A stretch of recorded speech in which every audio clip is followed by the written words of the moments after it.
The age of humans has come to an end.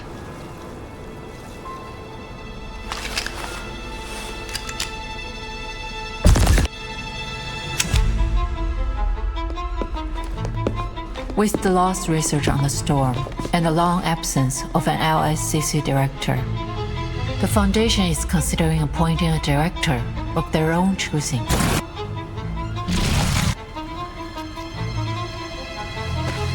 Focus on the matter at hand! Adler already said that they're pressuring us for results. I did hear the Foundation has been quite lively lately. We just need to submit something that'll shut them up. Not just something, the pre-storm protocol, and soon. But there are still some problems that haven't... Their simulated data. Forget your humanitarian care. Think about it clearly, Adler. The pieces in the toy box are not objectively different from their real-world counterparts. Is that the case this time as well? This is a simulation of the storm. Everything will reset. Nothing will change. If you've already concluded that this is meaningless, why did you return? Time waits for no one, Bruderherz. I have to go eventually. Wait! I also... Traitor! Du kannst das Arkanum nicht begreifen. Du kannst diese Tür nicht öffnen.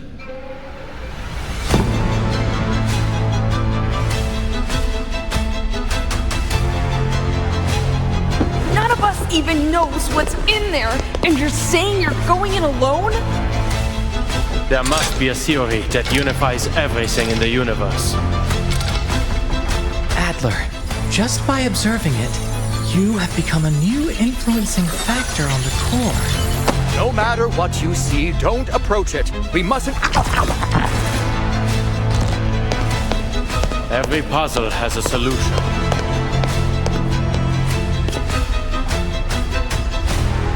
And the world is just another crossword.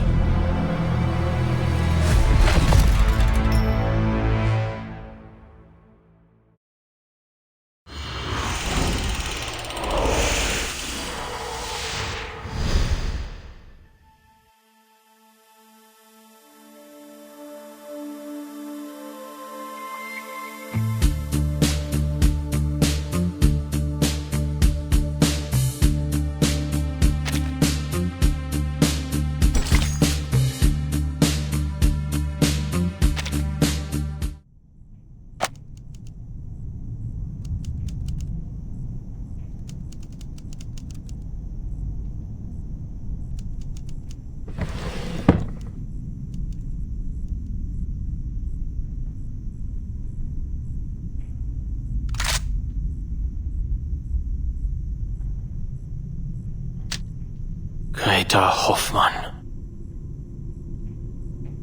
Diejenigen, die nicht vom Sturm geholt werden. Wohin gehen sie, wenn sie sterben? Ich möchte es selbst überprüfen.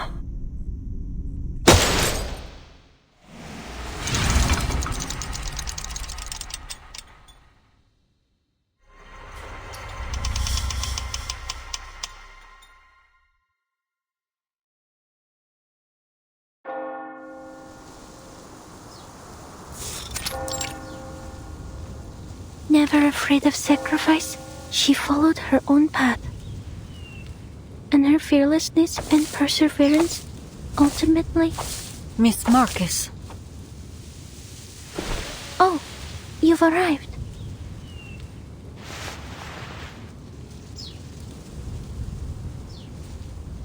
It's good to see you, Miss Semmelweis.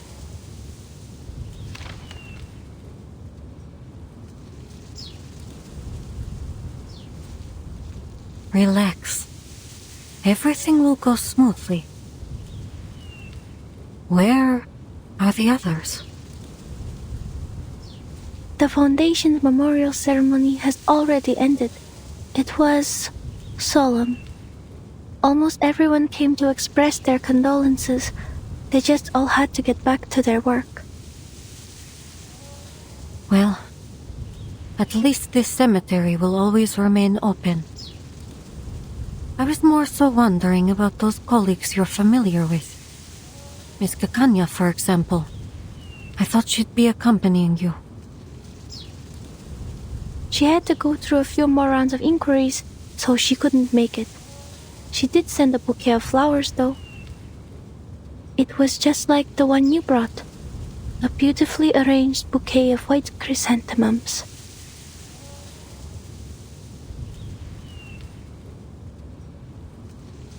And Enigma?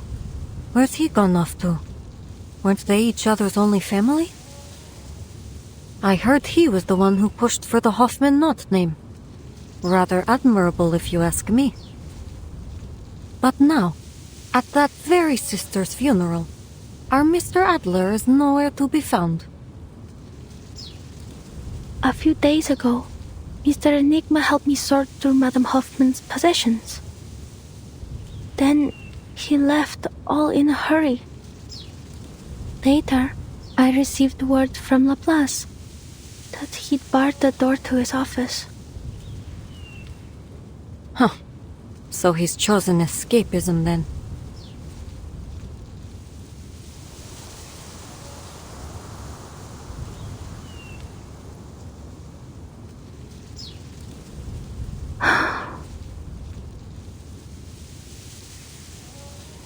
There was a mailing list among Madame Hoffman's possessions. On the train to Vienna, she asked me a question, hoping I could read its answer. What is the best way for someone to defend themselves if they cannot use arcane skills? I read the answer she expected. She asked because she was preparing a gift.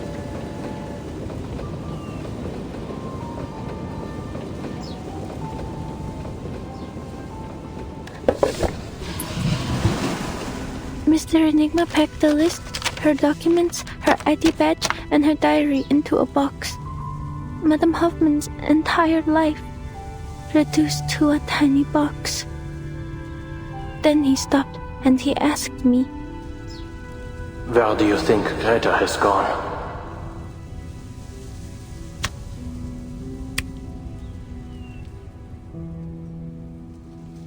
Where has she gone? Heaven? Hell? Has the storm washed them away too? Those who aren't lost to the storm, where do they go?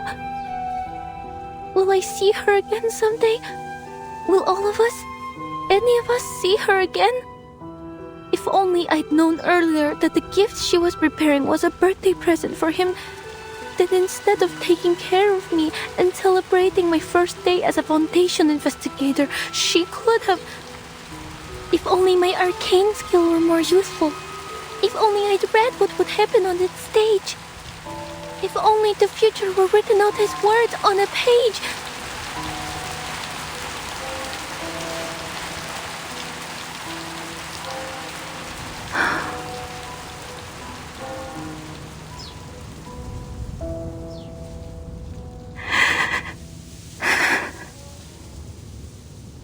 I told him I hoped Madame Hoffman had gone somewhere with no storm and started a new life, even if that means I'll never see her again. In the end, he said he needed to think about my answer. He hasn't left his room since. I can understand that.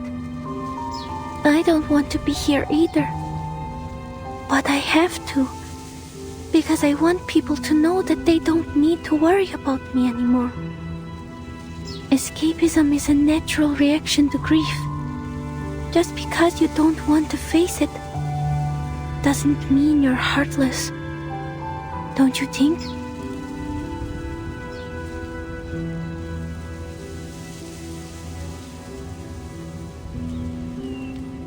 Look at you saying all that without stammering. You see? There's no need to worry.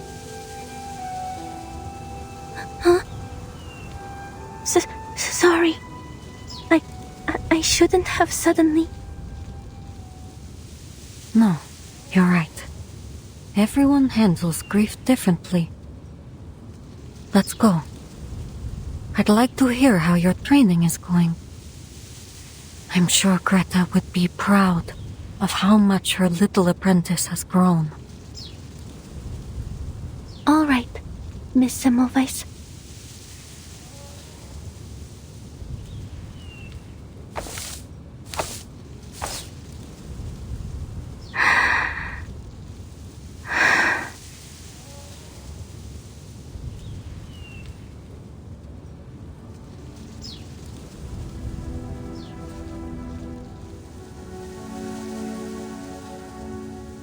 Madam Hoffman was an exemplary Foundation investigator, a dependable teammate, and my dearest mentor.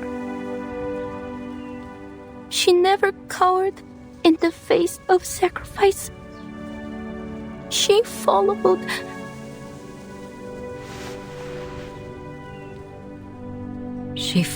her own path until the end. Pursuing the truth with a resolute heart. And ultimately, it was her fearlessness and perseverance that brought us the knot that allows us to cross the storm. She inspired many, none more than myself. She gave me the courage to leave the Flennon Isles, allowing me to witness and read so many new things. So, standing here, I vow to continue to seek what she sought, what we all seek, a world after 1999.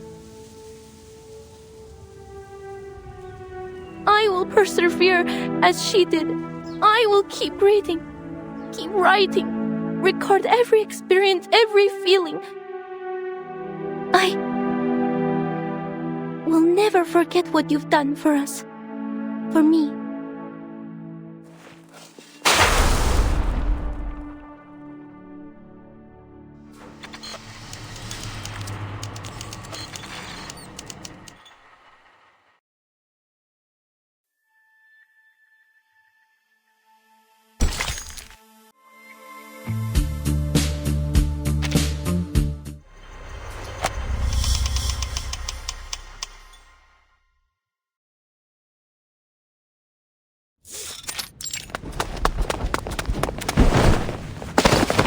Damn it, are you blind?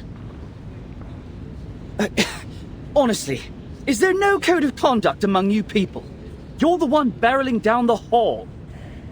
Hold on, you're...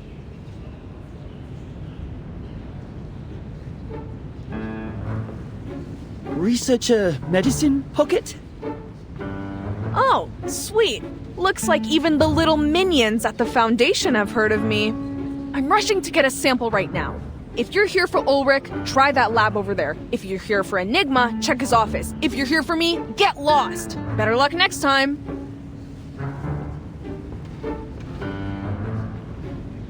Oh, wait. Let me guess. You suits can't take it anymore, so you're gonna shove a new director on us, right? Or maybe one of the oh-so-generous higher-ups has finally approved our application for a new lab? Oh, or maybe you're here to command us very obedient researchers to fix you up an arc? You know, like Noah? Well, here's an idea. How about you shelve all that and let us get back to our research on edible Procrasma extract? At worst, we'll get a taste of something sweet.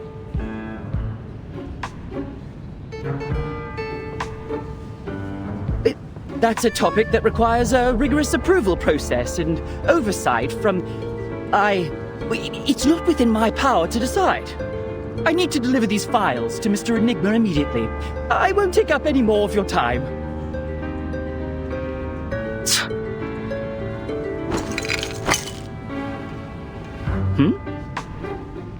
Give him this and make sure he eats it. My application's been sitting on his desk for 30 hours.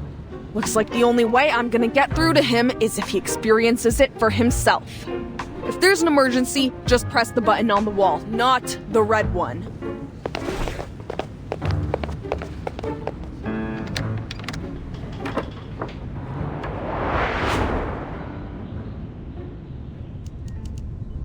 I see. You can follow the proper procedures to file a complaint against Researcher Medicine Pocket.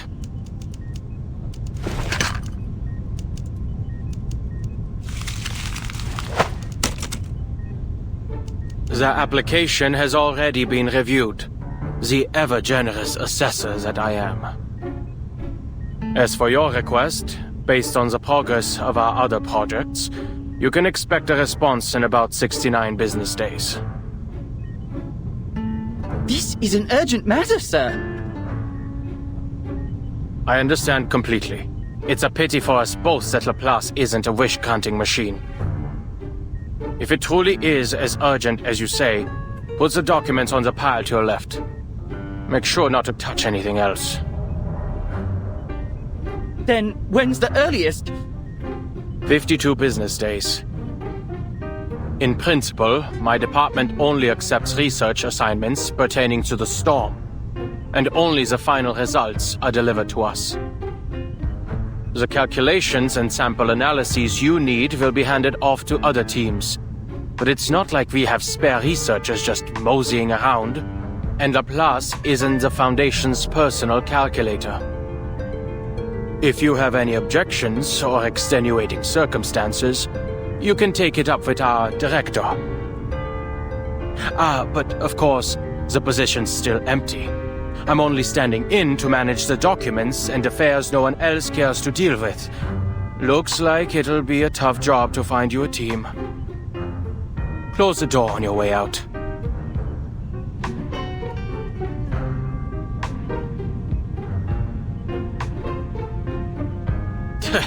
You can move your own legs without your boss's orders, can't you? Get out! I'm glad to see you're still full of vigor, Adler.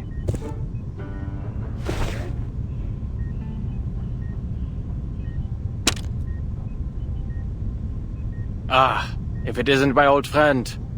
What are you fetching for Constantine this time? I trust the last report you snatched was to your satisfaction. If anything else in these stacks of scrap paper strikes your fancy, then by all means, help yourself.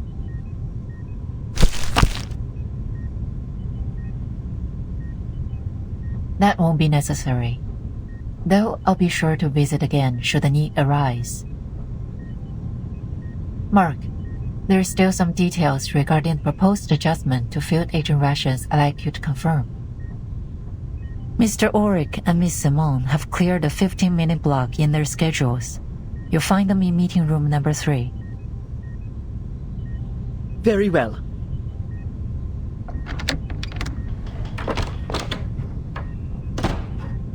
You knew of Miss Simone's return today.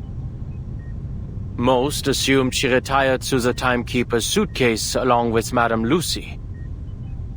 Looks like the Foundation keeps as close an eye on Laplace as they do on Manus Vindictae.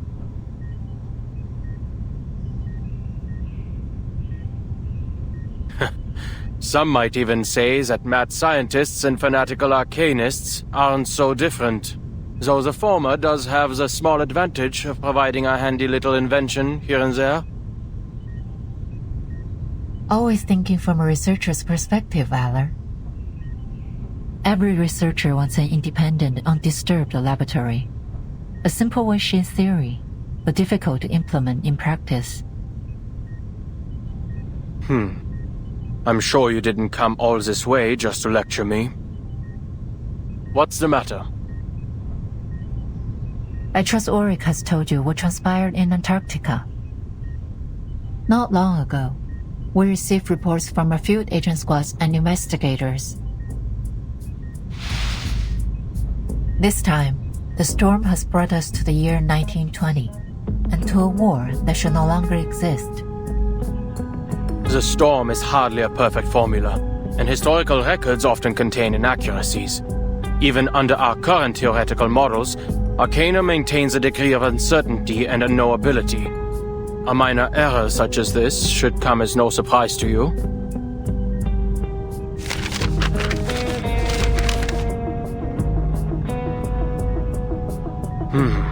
An error of this magnitude doesn't follow any of our current models.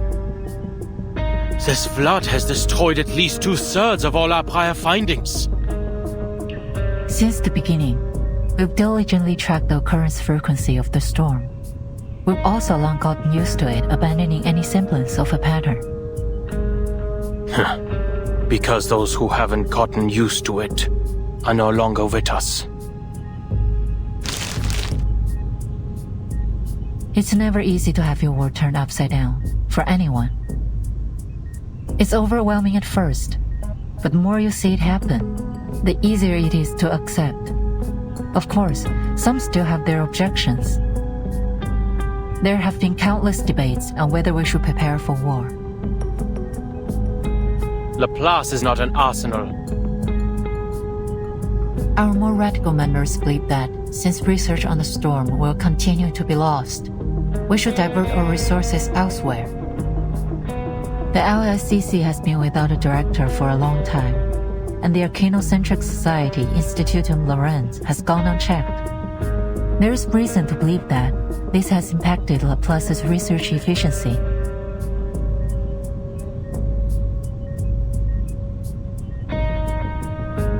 So, to ensure our collaboration with Laplace continues to yield valuable results, the Foundation plans to dispatch a director of their own choosing. Absolutely not.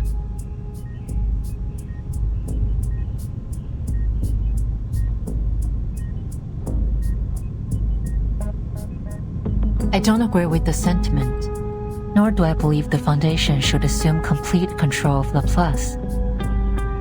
However, the reality is that, besides some perfect directing machine, the members will be the most easily persuaded if we appoint a human as director. Which is why I've come to you today. If, under your leadership, Laplace can produce a persuasive new discovery during this tumultuous period, it would help my cause immensely. Of course, no matter what, I'll continue to express my support for Laplace's independence to the Foundation.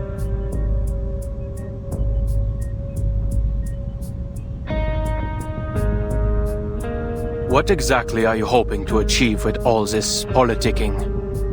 For Laplace to align itself with a foundation, or with yourself? You don't seriously expect a group of scientists to spend their time strategizing these things like some kind of warlords pushing clay figurines around a sand table, do you?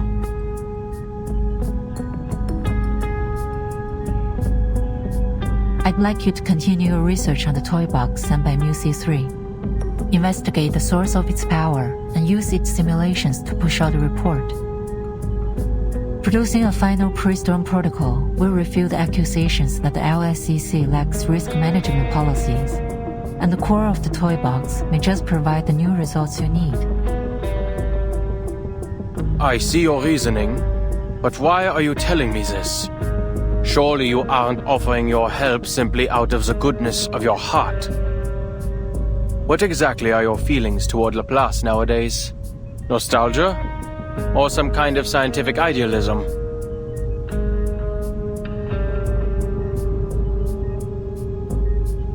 I still believe we can reach the final theory. Something all-encompassing that unifies the entire universe.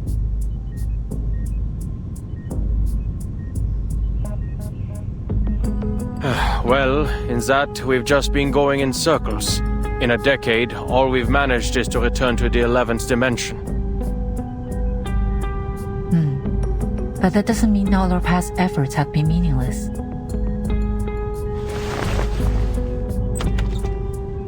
The Timekeeper hopes to understand the situation outside as soon as possible. Once you've arrived at a conclusion, please contact me immediately.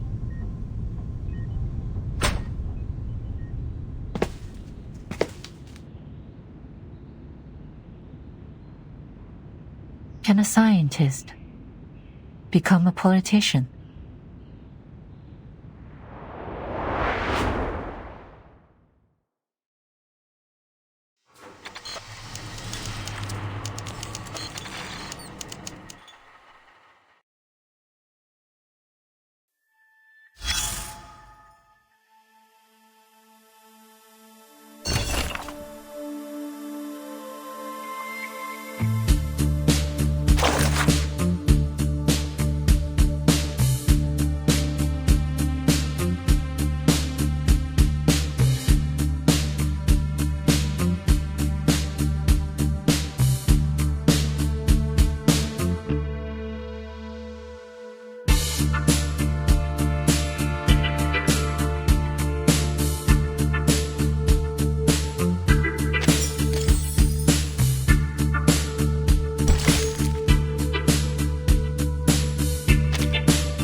There must be a theory that unifies everything in the universe.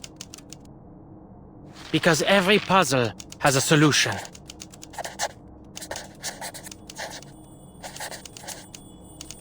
The world is like a crossword. If you follow the clues... Verdammt. Isn't it about time humanity evolved beyond sleep?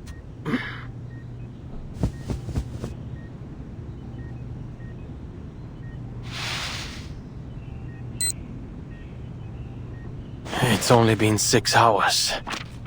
Looks like the little biter's actually done some work in between destroying public property. Side effects have certainly lessened. Did I throw away the instruction manual? What did it say? Never mind.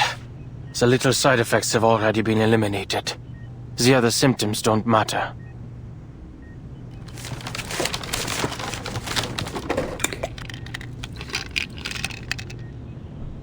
I hope this helps. Toybox research, the Timekeeper's request, new results, and Lorenz. Alright.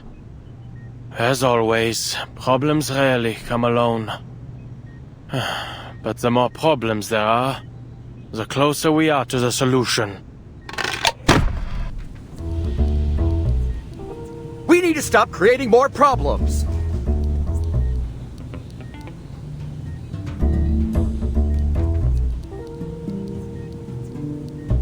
Then get rid of the approval system so we can all work in peace for a couple weeks. You know, spend our time actually experimenting instead of writing damn reports. That's our problem. I'm telling you, even if Enigma locked himself in that room for the next decade, he wouldn't get through them all. Focus on the matter at hand, Researcher Medicine Pocket. The toy box has been fixed for now, and the communication problems it caused have also disappeared. But we need to come up with a way to prevent any similar incidents in the future. And it's crucial we figure out how it had such a widespread effect. We can't risk almost all of Laplace speaking in cipher again. I, for one, believe it's related to the storm syndrome. But our research progress has been far too slow, so I need everyone. There you go again.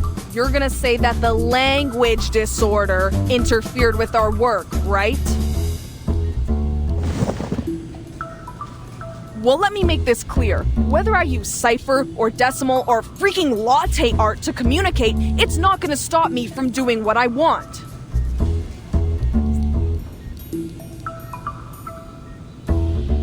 Those emergency handbooks are only filling that tank of yours with useless garbage data. Whatever happens, my advice is the same. Mind your own business and let us fend for ourselves. Huh. Sounds like you've gotten over accidentally ordering critter chow at the canteen. I suppose it is quite difficult to decipher a Tetris-based language, no? And no, we can't just blow up the toy box, Medicine Pocket. As I said before, it cannot be destroyed through arcane or scientific means. You should know when to quit. Blow it up? Absolutely not.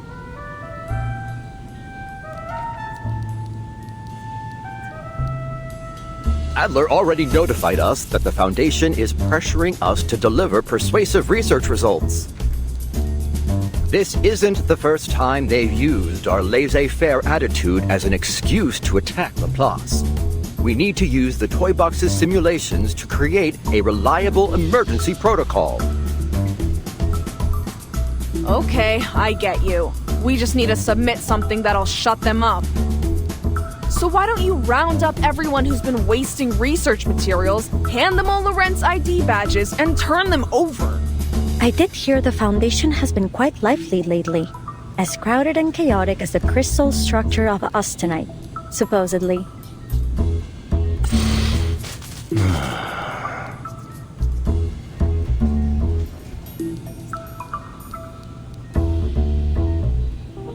That's quite enough. Now, if you'd please return to today's topic. Researcher Pointer, Researcher X, how are the results of your data analysis?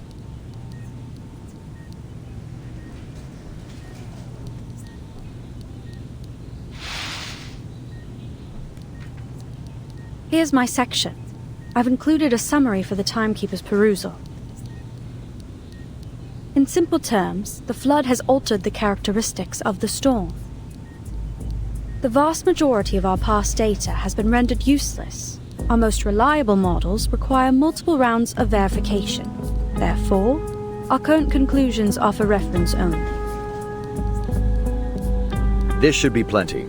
I'm confident we'll adapt to these new conditions very soon.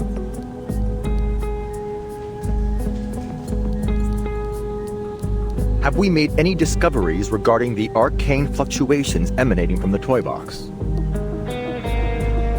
If we're only looking at the numbers, the magnitude of these arcane fluctuations far exceeds normal levels.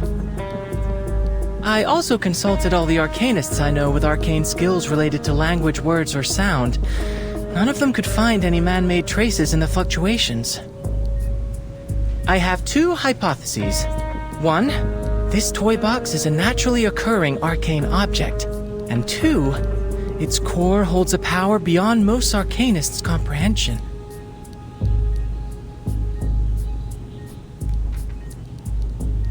I also have a personal theory. Mr. Ludwig's arcane fluctuations...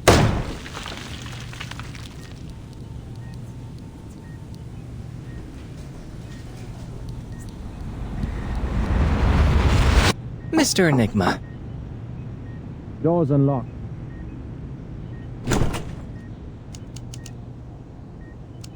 I already reviewed your application last Wednesday, X. And you and Hisabeth can stop submitting those clinical trial applications for Medicine Pocket's project. Oh, I have a friend...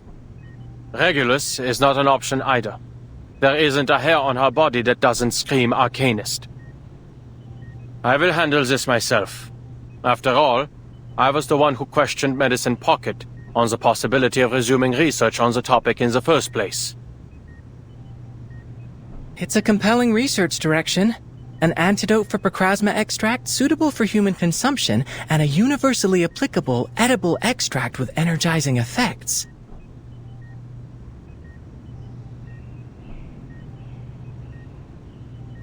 There's no need for you to worry. I read the project proposal. Medicine Pocket already consulted me on a few issues. That proposal was supposed to be confidential. Never mind. But we need to act like this research topic doesn't exist until it yields some results.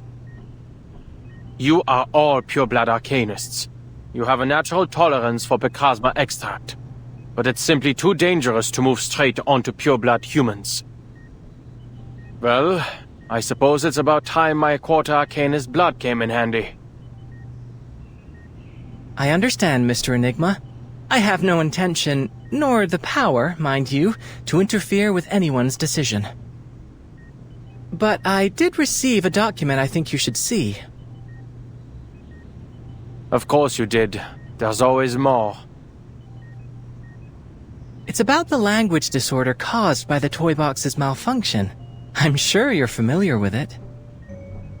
Although the world outside has returned to normal, a lot of curious occurrences have appeared in the toy box. Allegedly, the behavior of its inhabitants has become increasingly formulaic and unified. Of course, these are Mr. Ulrich's words. I haven't seen it for myself. The specifics are on top. I read the whole thing. It's comprehensive. Exhaustive, even. Should be more than enough to submit to the Foundation. But Ulrich isn't convinced it's persuasive enough, so he hasn't turned it in. We all know how easy it is to fall down a research rabbit hole. He needs someone on the outside to step in and make a decision. At least, that's what I think. There's also the small matter of a waveform contaminating the toy box's arcane fluctuations. A waveform extremely similar to that of our dear Mr. Raven. I've compared it. It's distinctly different from the other simulation data.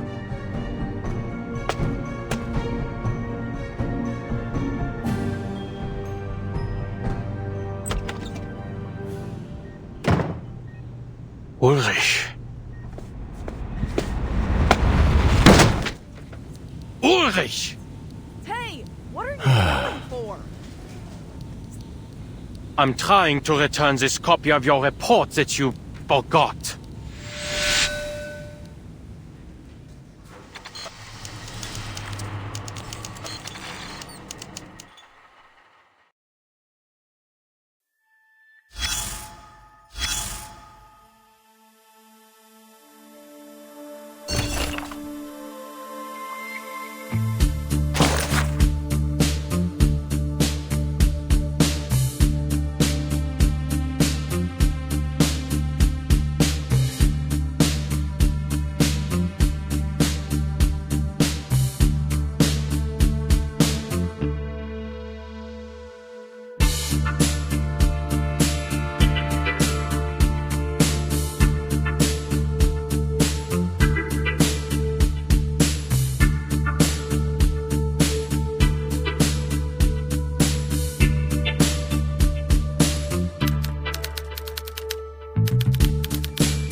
We've encountered more and more critters since we entered this forest. At least we didn't come here for nothing. Hey Ulrich, don't forget our loot. Loot? Adler, are you seriously calling these supplies loot? I didn't expect you, of all people, to start indulging in roleplay. I don't know what you're talking about. And you can save your energy for the journey. We still have a long way ahead of us.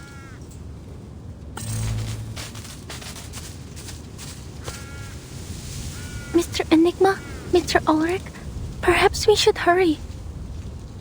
So we can get there before the language disorder spreads to all of Laplace. Ah, good. At least someone in our party can put together a rational thought. According to Muse's map, we still have 7 kilometers until we reach the toy box's depths. If we cross this critter's territory, we'll save a third of the time it would take to go around.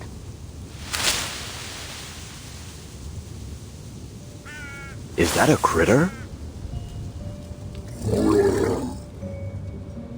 No. It's an arcanist using critter speech. Looks like another piece afflicted with a language disorder.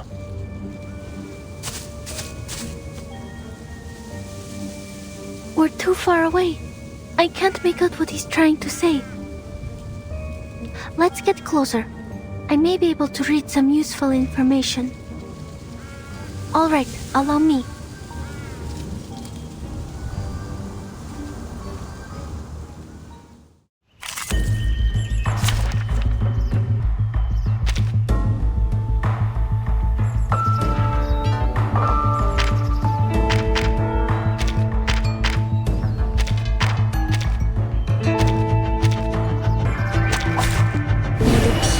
With us.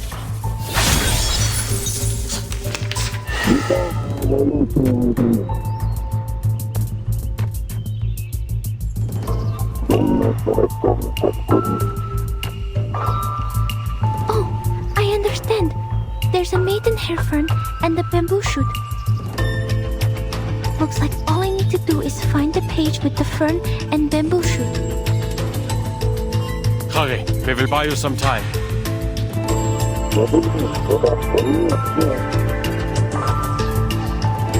continue along the humid, shaded areas preferred by maidenhair ferns. I suppose we are like ants to the people outside.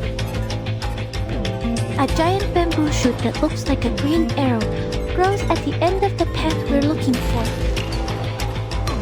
Oh! Our shortcut is just there, behind the big tree.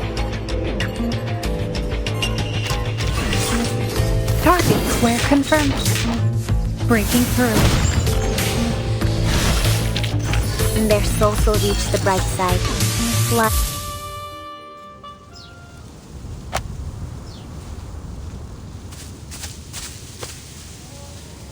Goodness, this really was a shortcut.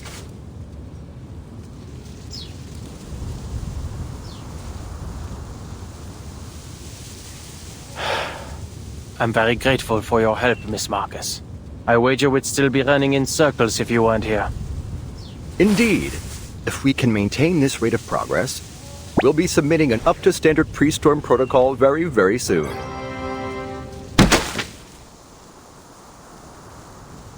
Ulrich, why didn't you submit this copy of the pre-storm protocol? Half-finished products have no place in a conference, Adler.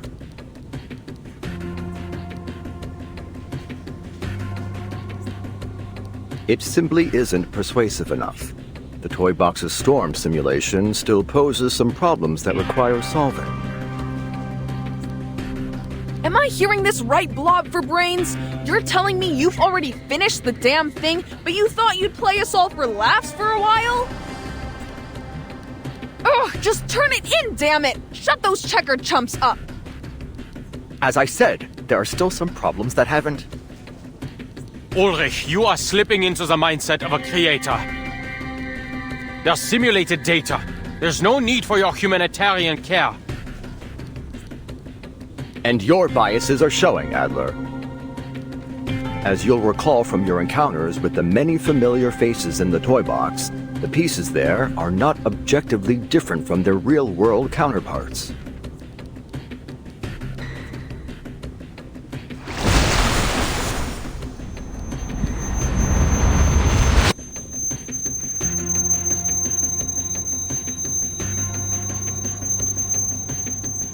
They are just pieces of data, parts of a simulation.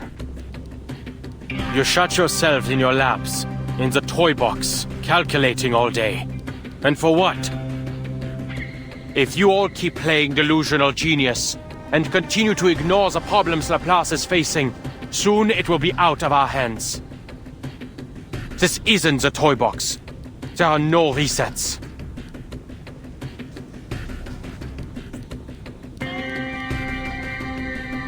It's true, Adler. With every new era brought by the storm, the Foundation has only tightened their policies, perhaps to an extreme. However, they need Laplace's research results. They need our innovation, our inventions. The Foundation doesn't view us as an enemy. Exactly! I seriously don't get you guys. It's not like it'll affect us, so quit wasting our time with all these meetings. So what if Laplace loses its independence? Adler, we can't properly discuss the issue if you don't explain what's making you so apprehensive.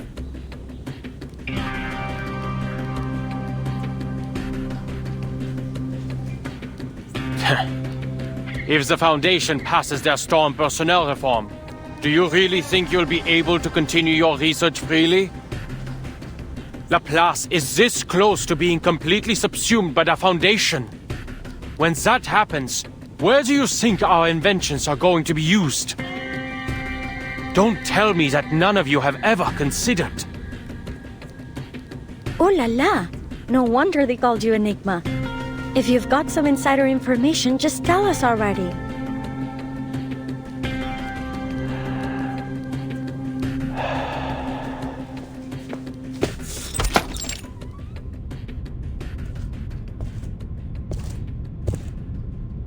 Adler Hoffman, you've arrived.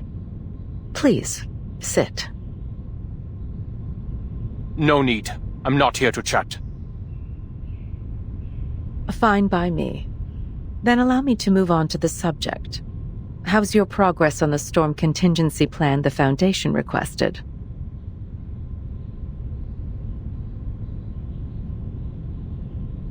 Get to the point. I had planned on some small talk, but I'll get right to it if you wish.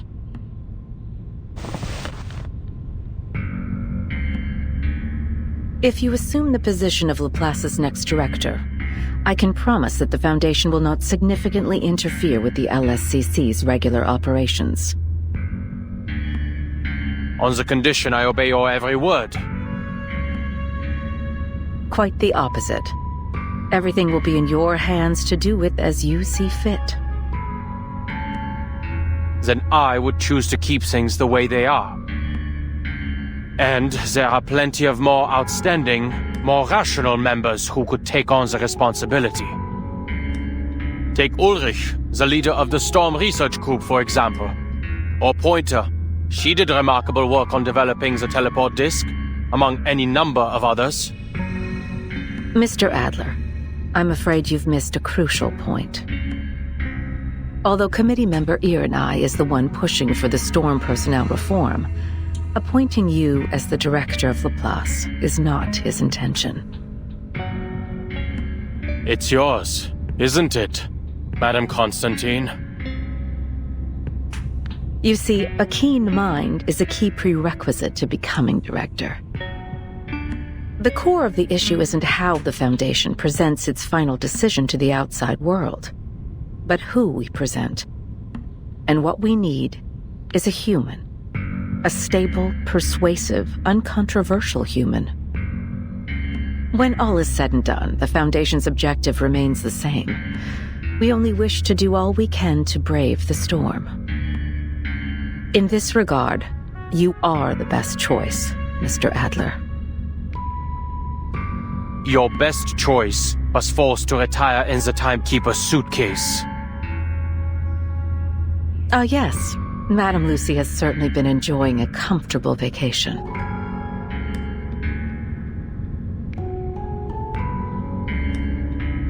But let's not dwell on that. There's something else I wanted to tell you. Something interesting. To be kept to yourself for the time being, of course. It's a research topic we haven't yet revealed to Laplace.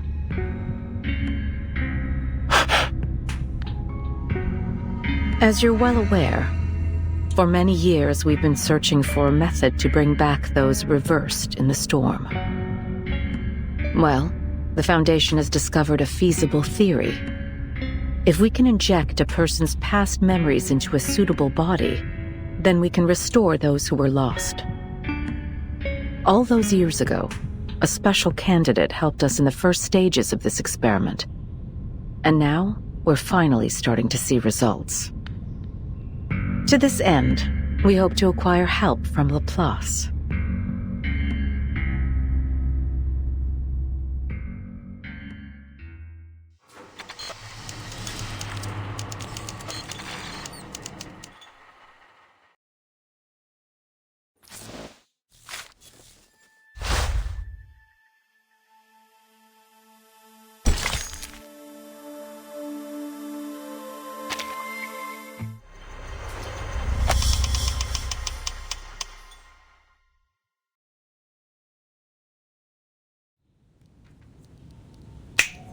Go on, spit it out! Or have all those long-winded administrative tasks totally destroyed your ability to get to the point? You know something, don't you, Adler?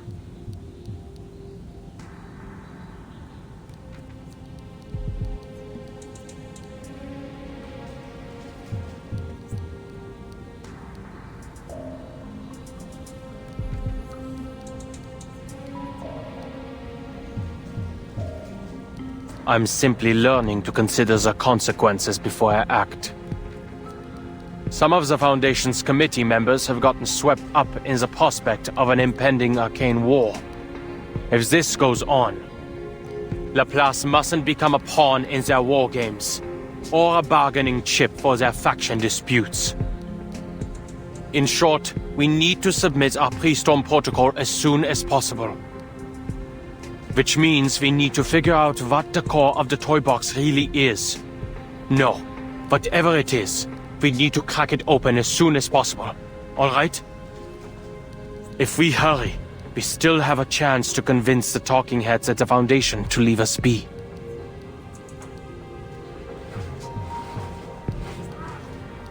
Huh! Enigma, are you actually begging right now? Quick, has the storm stopped? Has hell frozen over? Whatever. Just give me an answer.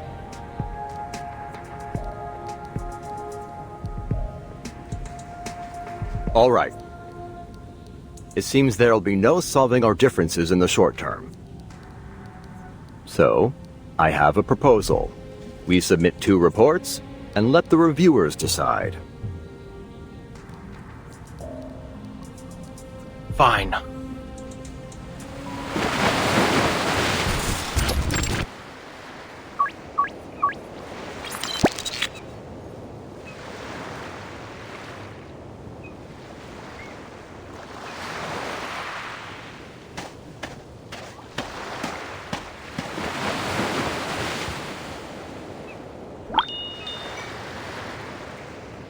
From a visual estimate, the perfect language covers everything in a 5-kilometer radius, with the tower as its center.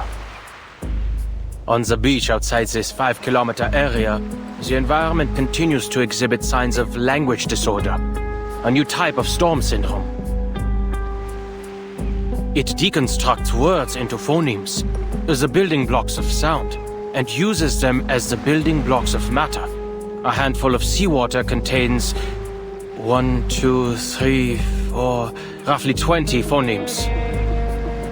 Though clearly the phonemes themselves don't carry any meaning, they do leave room to construct one.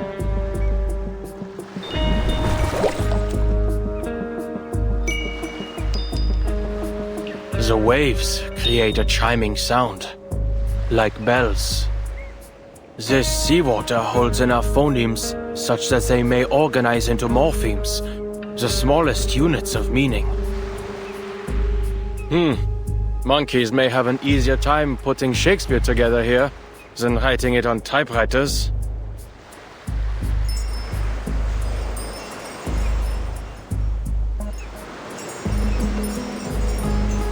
It seems the wind strips even the quietest utterances into the smallest units of sound.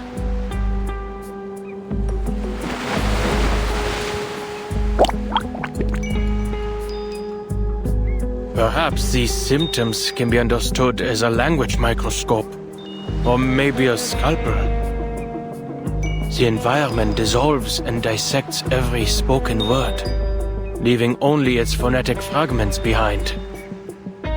To use language is to quickly combine these pieces into specific sequences to create a meaningful utterance.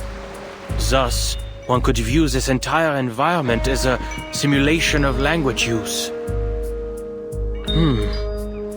Bilabial plosive. Diphthong. Mid-central vowel. Nasal. The phonemes of poem. I see. It's encryption and decryption. Hardly foreign territory for me.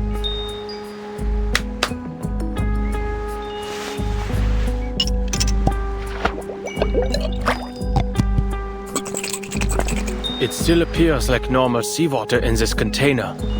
Let's see if X has any suitable equipment to analyze its composition when I get back.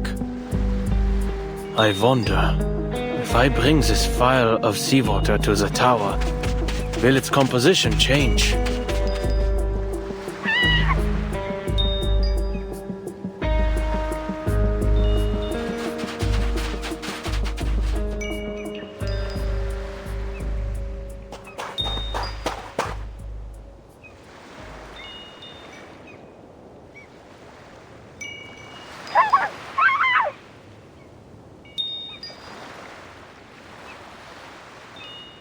This language deconstruction phenomenon seems to have a limited range. Just now, the limit was around 2 meters.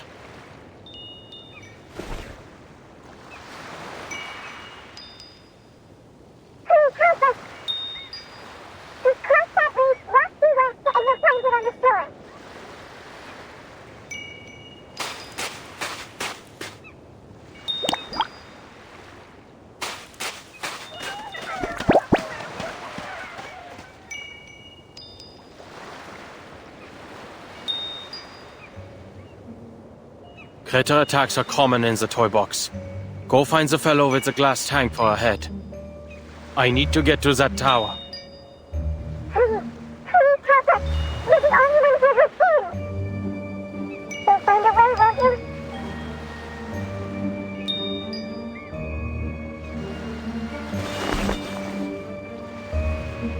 If I waste time on things like this, I won't make any progress on the tower's function before the simulated storm hits.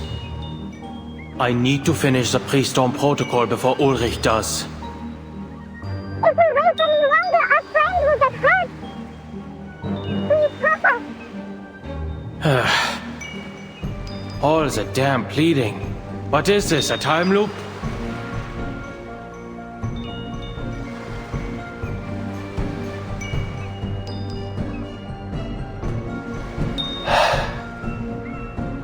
Leads the way.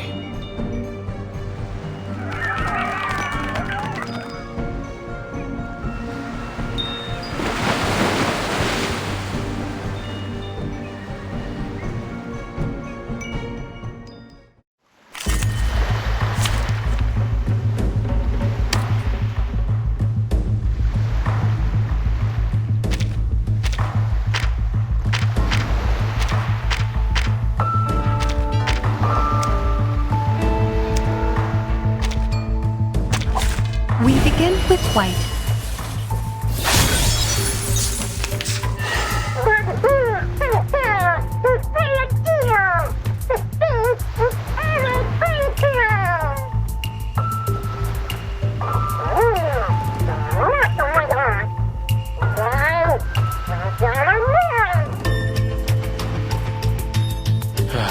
Let's get this over with quickly. Enemy reaction predicted. Of course. No written report needed.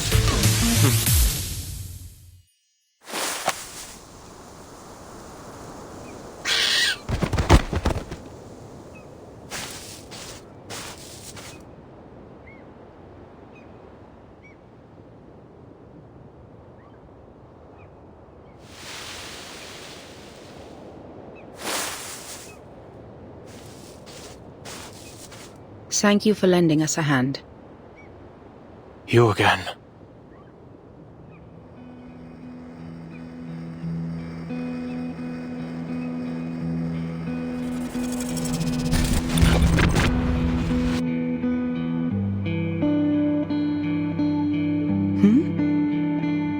I should have known. This is the only way to the tower.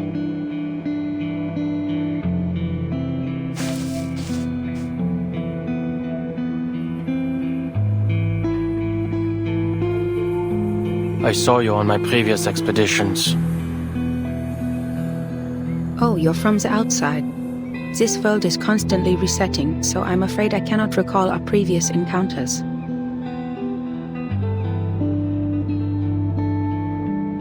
The last time I saw you, you were also on your way to explore the depths of the toy box. Is that the case this time as well? I built a tower there, in the depths. But nothing has changed. I'm no closer to finding out how to stop the storm in here. Listen to me. This is all a simulation, designed to help us find a solution to the storm. No matter what you do, everything will eventually reset to its original state. Nothing will change. You don't have to waste your time like this. You've already made this journey before, and it is difficult and meaningless.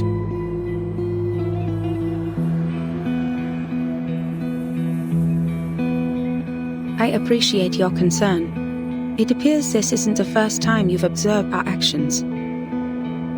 And I'm glad I was able to help you come to your conclusions. However, everything you've said pertains to your business as an outsider. From your point of view, perhaps your claims are correct. But I'll only know if your advice is meaningful to me once I get there myself, when I see that tower with my own eyes. In any case, I won't be the last to visit it.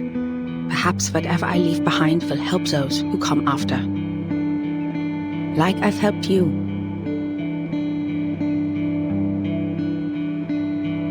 Besides, if you've already concluded that this is meaningless, why did you return?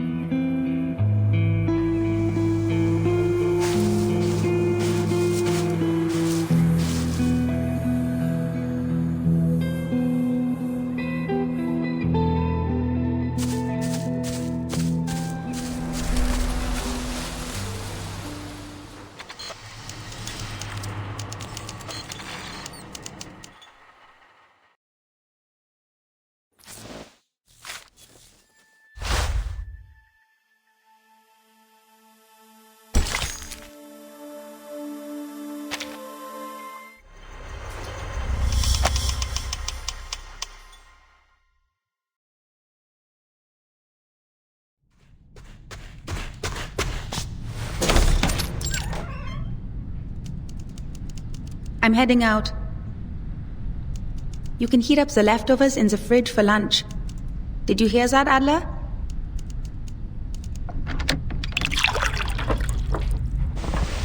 What's the appeal of the mountaineering club anyway? At this point, even the neighbors are saying, looking for Greta? She's probably gone mountain climbing. Or rowing.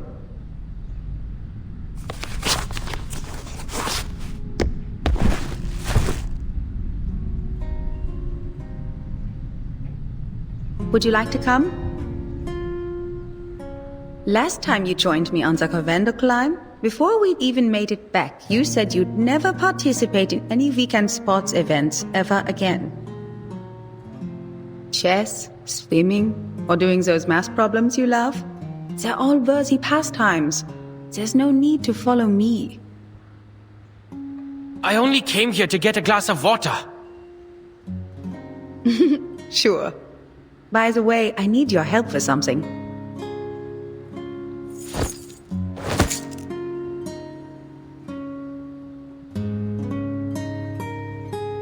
What are you poring over now? Planning to lock up Papa's cigarette cabinet behind a code again? That was just a visionaire cipher. A beginner's puzzle. Anyway, if you have the time, could you mow the lawn in the back garden? It would make Mama and Papa happy. And you know, I've never asked, what's got you so dead set on Laplace? There are plenty of outstanding research facilities to choose from. Why them?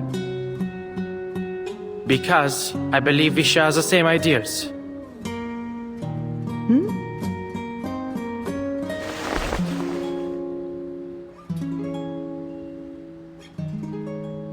There must be a theory that unifies everything in the universe. Because every puzzle has a solution. The world is like a crossword. If you follow the clues, you'll arrive at an answer. The only answer. An established theory. It's simple, clear, rational. Codes simply rearrange symbols according to a set of rules.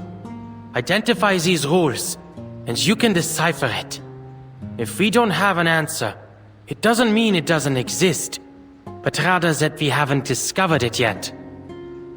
I've attended lectures at Laplace. Their researchers firmly believe they can discover the truth. It's utter conceit. But that's the way it should be.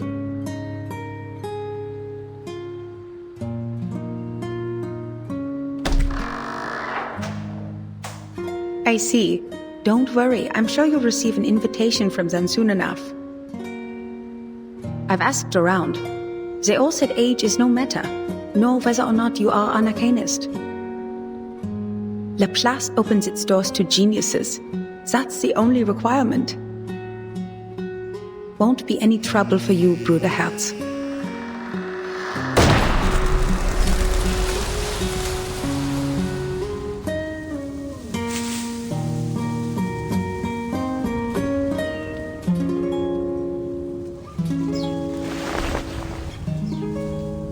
Many people remember you. Even Museet 3's toy box has a chunk of data. Still diligently simulating your stubbornness. But I'm sure you don't want to hear me prattle on about the past.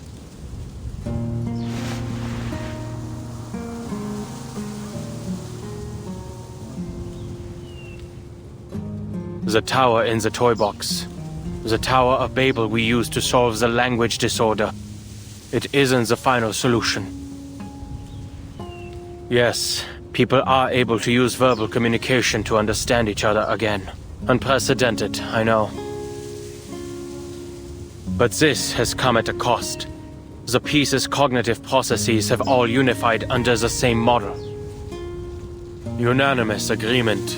Unanimous objection. Can this even be considered communication?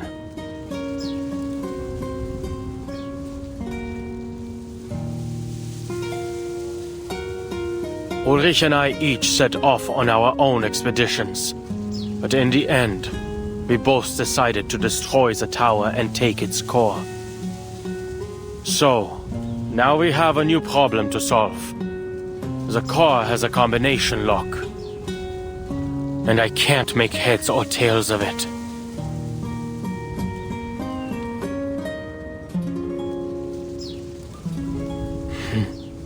I know. You wouldn't understand. This is supposed to be my specialty. Finding clues, cracking codes. All it takes for me is time. But my mind's gone rusty. Even my own thoughts have become unreliable. I haven't done any research of my own in a long time. Oh no, just pointless meetings and endless paperwork. Trivial, inconsequential matters have absorbed my every waking moment, grinding the old gears in my head to a halt. I can almost hear them creaking when I try to get them turning again. Perhaps I've lost the talent I once had.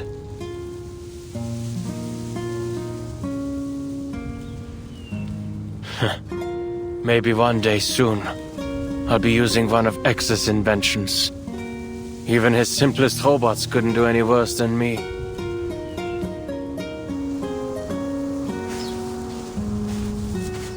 Oh, Mr. Enigma. You're here too.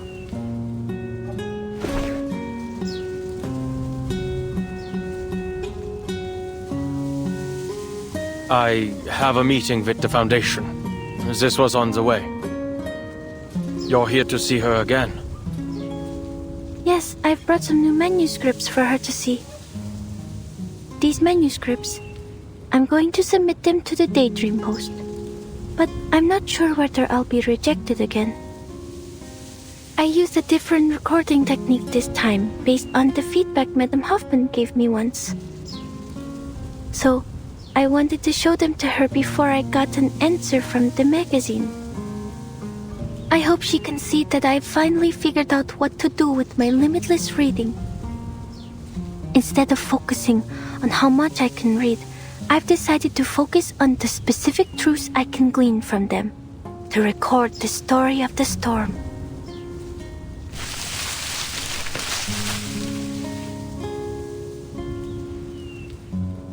Without betraying my own principles or Madame Hoffman's teachings, I've managed to find a recording technique that can realize my dream.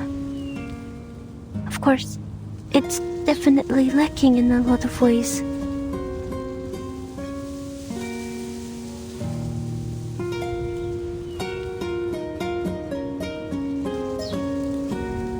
Actually, Mr. Enigma, I never thought you'd come here.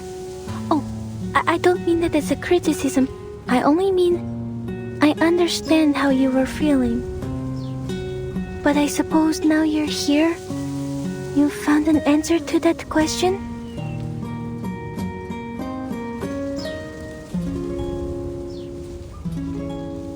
Not yet. But staying like this isn't going to help me think either. Well, reading takes time. and so does seeking proof. Perhaps. You probably have a lot to say to her. I'll get out of your way.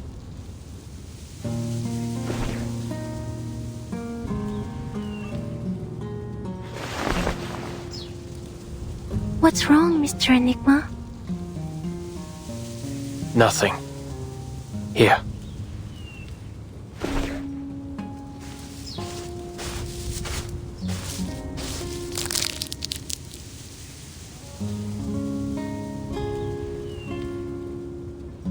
Oh, mints.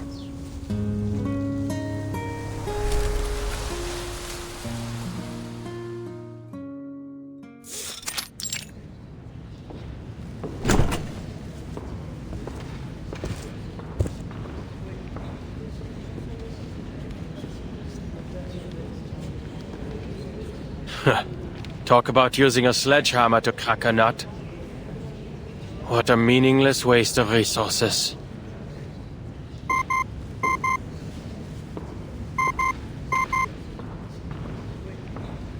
Adler, if you aren't dealing with anything urgent, please return to the Place as soon as possible.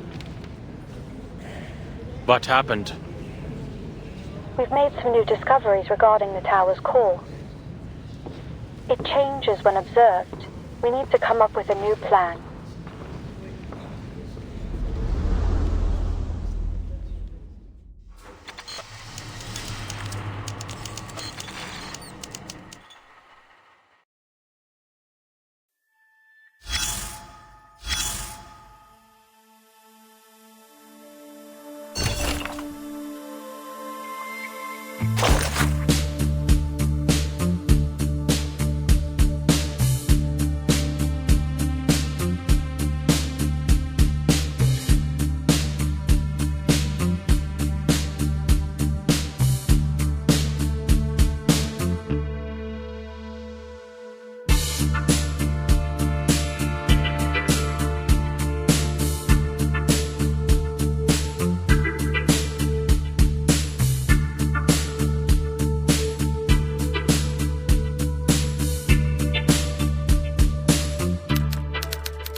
As you can see, this is the toy box's core.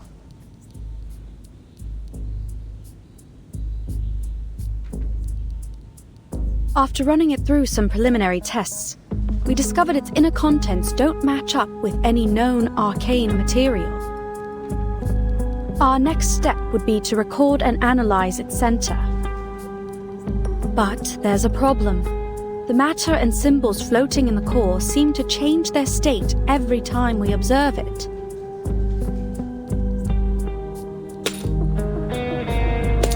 Are those gears? I think it looks more like the black and white grid of a crossword puzzle. Adler, your observation right now, the observation of a cryptographer with very distinct interests and inclinations, has become a new influencing factor on the core. I understand. Under these circumstances, analyzing its contents is pointless. Precisely. But the problems don't stop there.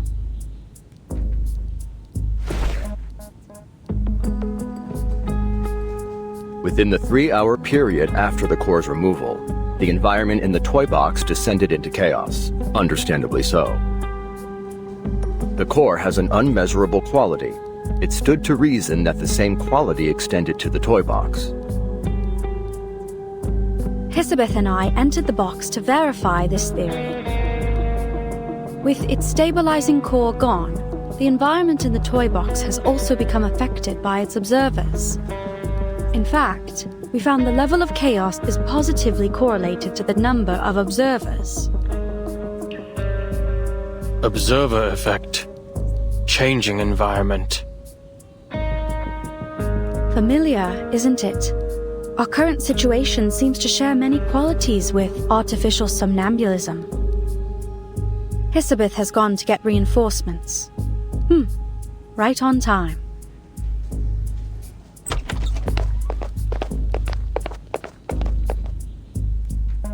Go on. Time's precious.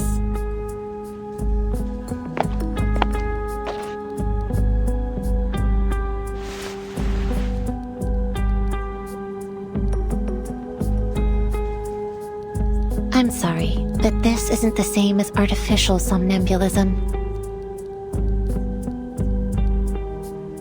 I don't come to this conclusion arbitrarily. I've been paying attention to your experiments on this toy box. Look.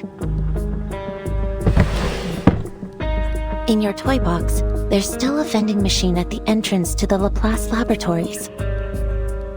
It's true, but out here, that vending machine was removed 2 days ago. Artificial somnambulism creates images based on subconscious memory. It's blurry and malleable. Even with our guidance, memories can still lie to you. That's why we use it primarily for psychotherapy, not simulations for experiments. It's likely this toy box is operating on a set formula based on the environmental conditions that were initially loaded, making it unable to generate things not included in its original dataset. Although your observations have turned into a chaotic mess for the time being, it has no inherent ability to change to reflect the real world. That is to say, the data in the toy box is from a static point in the past. If you don't update it, the vending machine will stay. It's this lag in data that gives it stability. That's the best I can offer. No, your conclusion was very valuable. So it's clear, if we want to progress, there's only one way left. Return the core to the tower and let the toy box restabilize. Then reset it to stop this entropy and return it to its original state. You mean we regenerate the outer layer of the core to create a combination lock that can easily be analyzed? Correct. Considering the chaos in the toy box, this mission should fall to you and Ulrich. You two are the most familiar with its environment.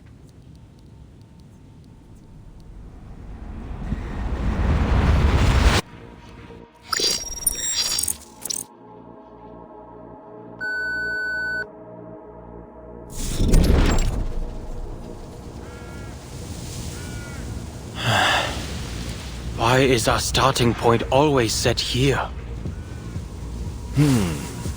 It seems the toy box is more stable than we expected. The topography hasn't changed at all, although we have lost line of sight to the tower.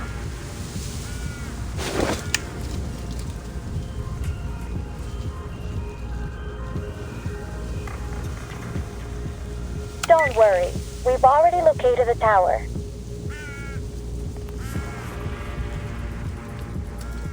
Although there have been some slight changes, it still remains northeast of where you are. Just go ahead. We'll sync with your current position and route. Oh, but can we assume that syncing our data out here won't trigger the observer effect? Let's go.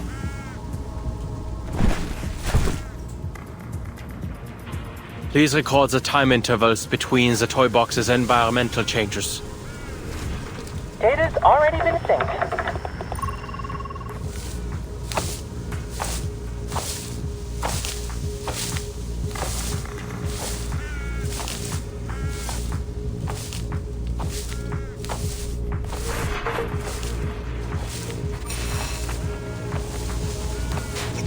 Enigma, Ulrich. The data is starting to fluctuate. The observer effect will most likely begin manifesting soon. Prepare yourselves.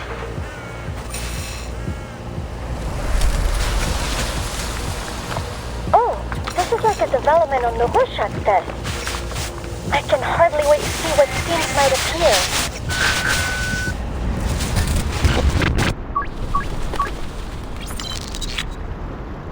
How did we end up here?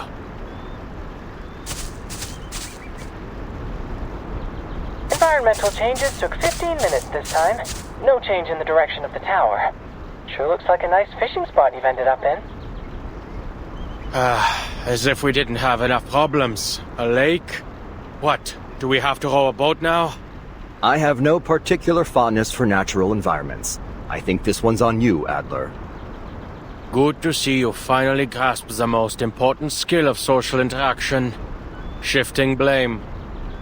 The last time I visited a lake was before I joined Laplace. Admit it, Ulrich. You're curious about them. What happened?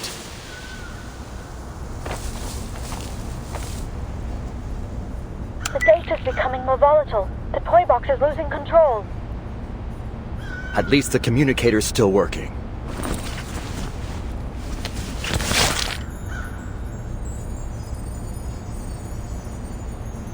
Which direction is the tower?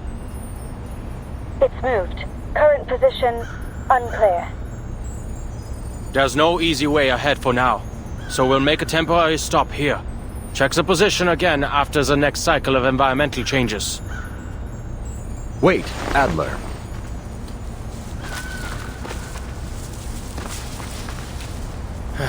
Looks like we'll have to deal with this first.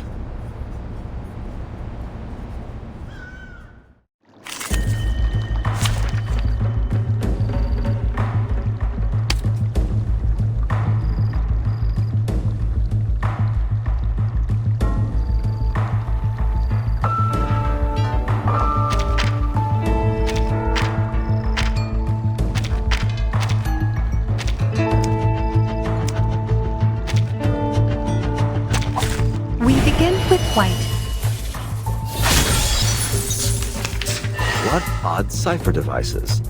I suggest we observe how they move first. No, our time is limited. We should take a page from Medicine Pocket's book and take them apart.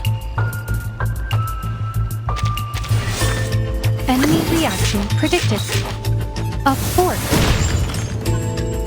Unstable. In check. Enough!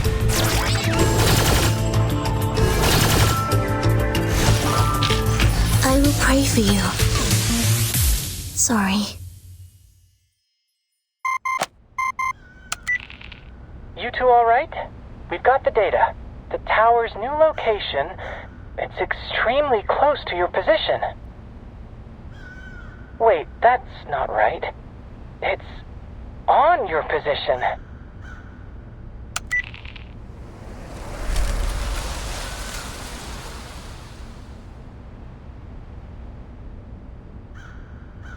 Yes, we're under the tower. That certainly saved us some effort.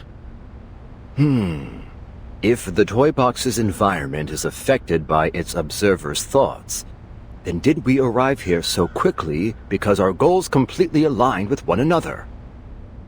Silo, a wish granter and psychoanalysis machine all wrapped into one. This would work wonders for my survey on arcane skills. Right. Let's get the core into the tower and prepare our next steps.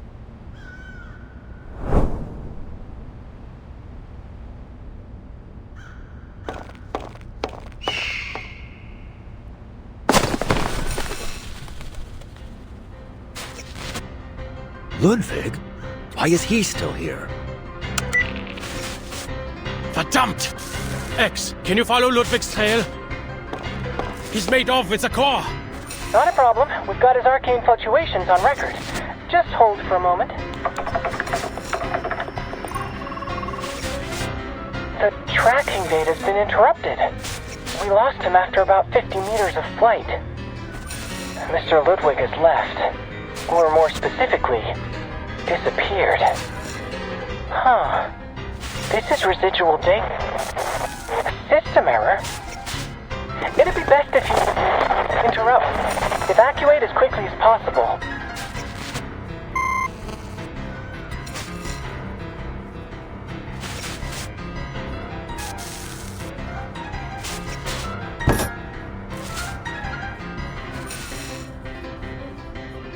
All ready.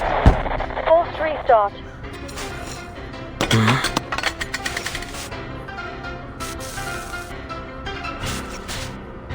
Greta's badge. She really came all the way here.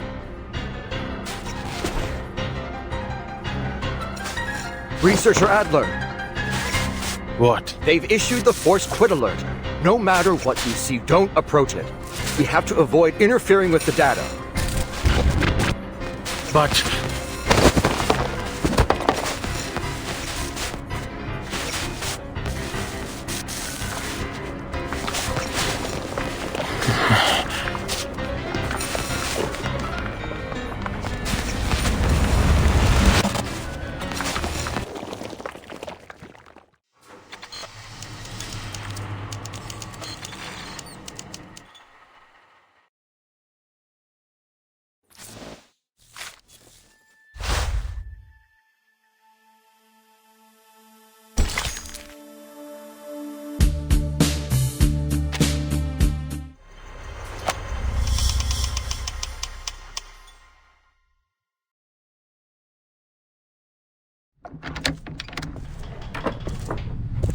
Going mountain climbing again?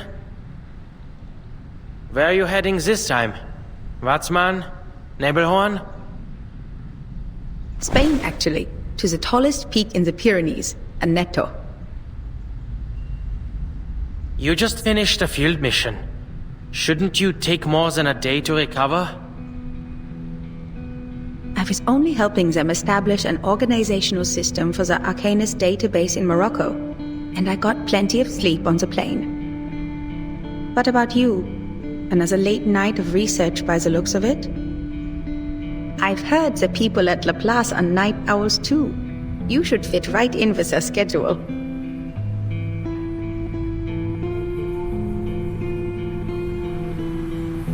A genius's best thoughts always come at night.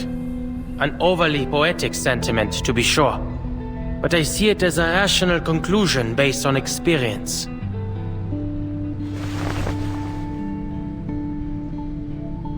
Remember? I know, mows the lawn.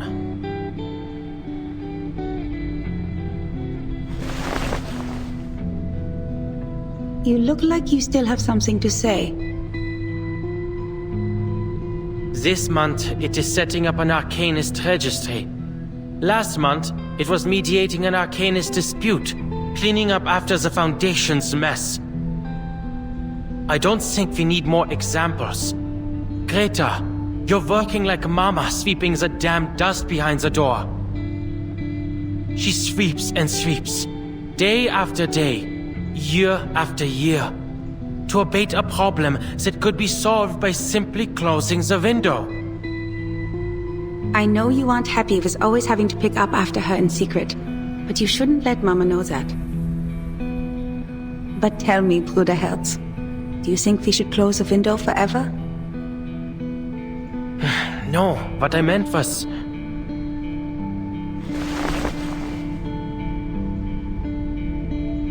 I never did properly tell you why I joined the Foundation. You're right, field investigator work is as you say, but there are complicated procedures to follow. The actual situations are so simple, it hardly takes a genius to figure them out. Most of the difficulty comes from dealing with officials. It's entirely up to them whether they drop the red tape and empty rhetoric or raise their walls higher. And from a utilitarian standpoint, it's not a rational choice. After all, the promotion prospects are very limited. Then why do you insist on doing it?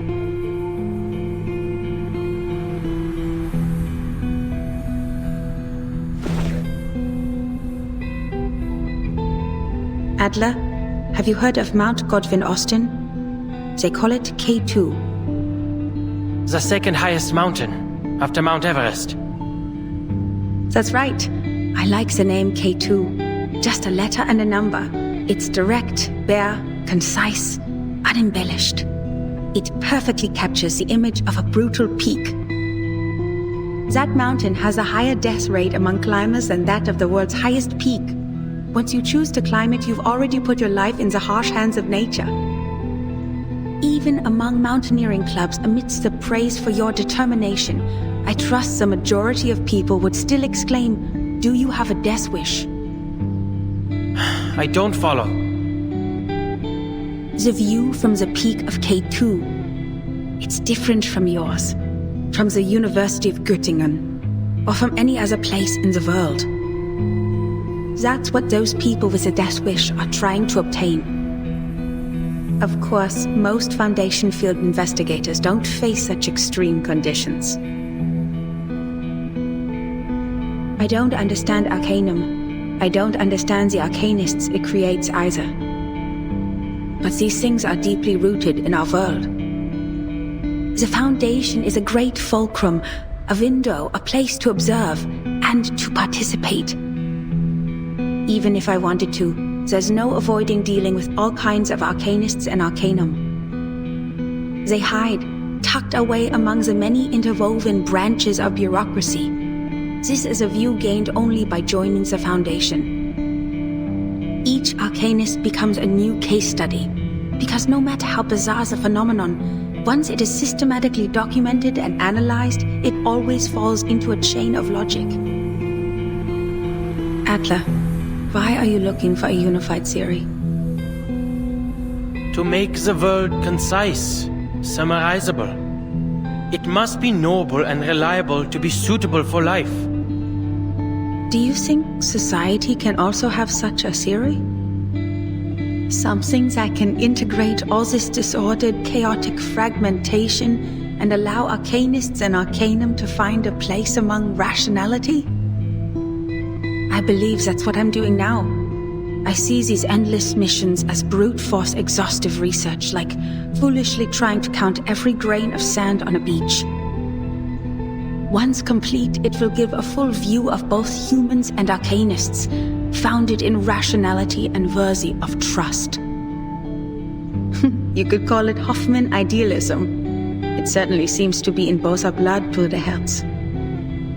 All right. Isn't it by time you left?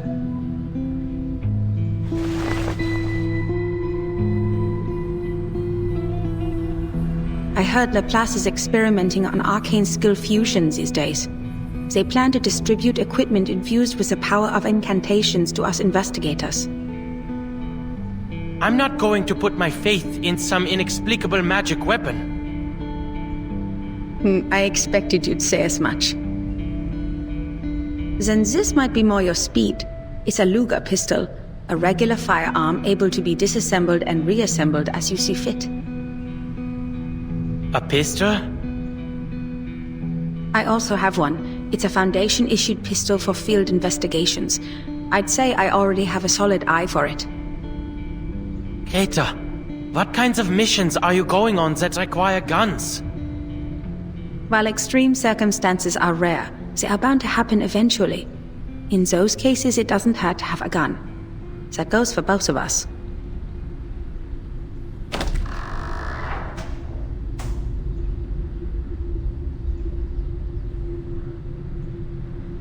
I'm heading out now.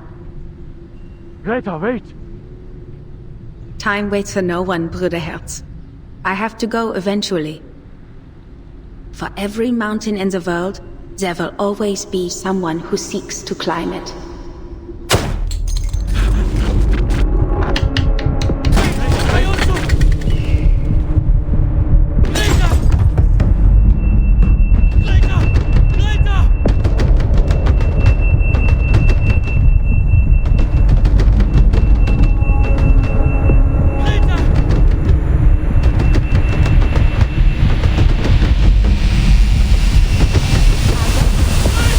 Mr. Adler?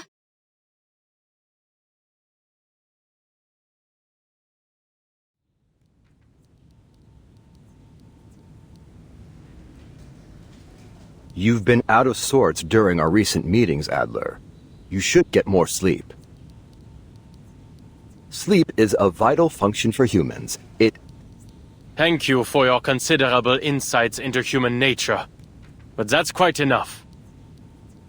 Now to our current situation. We need to figure out our next steps.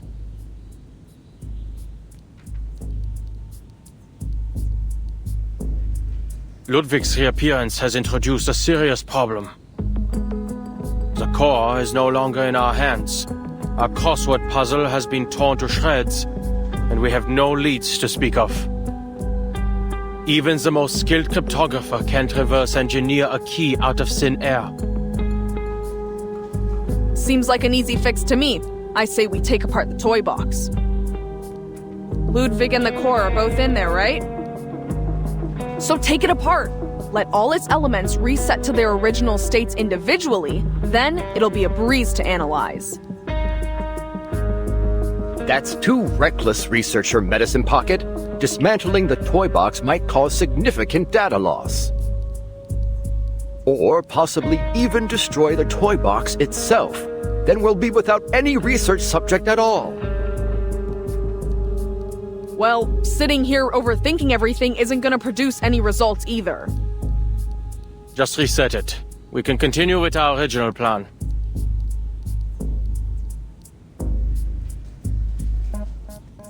The toy box remains unstable. If we reset it in its current condition, there's no telling whether we'll return everything to its original state, or just cause even more chaos.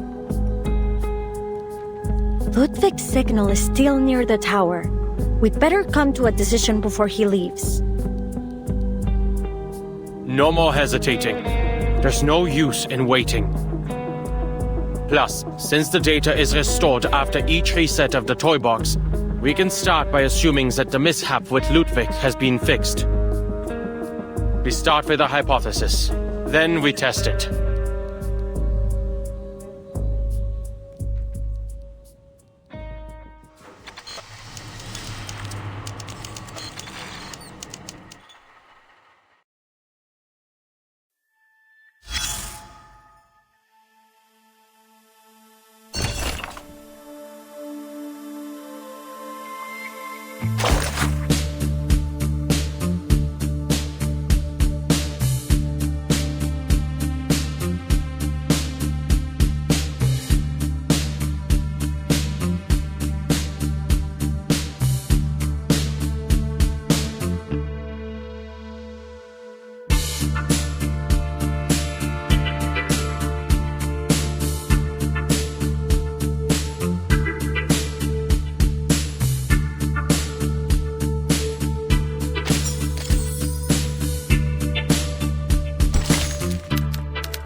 After this reset, we need to limit the changes inside the toy box as much as possible. That is to say, the fewer the people who enter the toy box, the better. It's best we only send one person. I'll do you one better. Don't send anyone in and blow it to Kingdom Come. Researcher Medicine Pocket.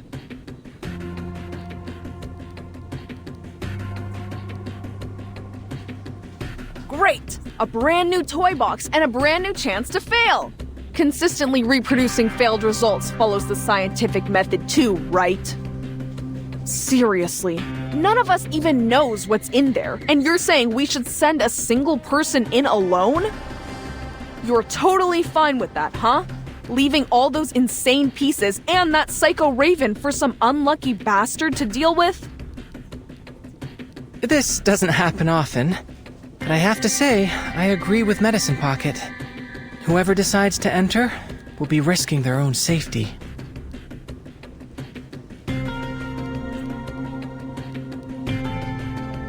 Ugh, what I was saying is that we shouldn't be wasting our brain power on this thing. We also need to consider the pieces. They may just be data to us, but to them, this is their entire world. We must avoid destroying it if we can. Oh, my dear Ulrich, I'm moved to pieces. If only the real Storm shared your glowing sense of humanitarianism. Pardon, can I interrupt for a second?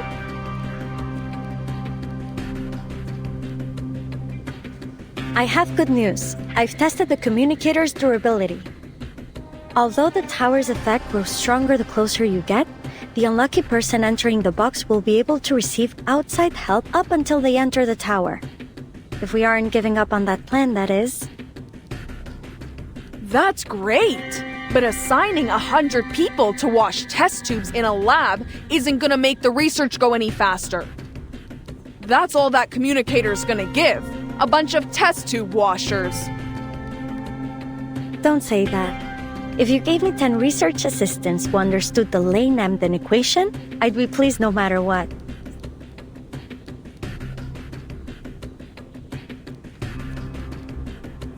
What I meant is that I will go.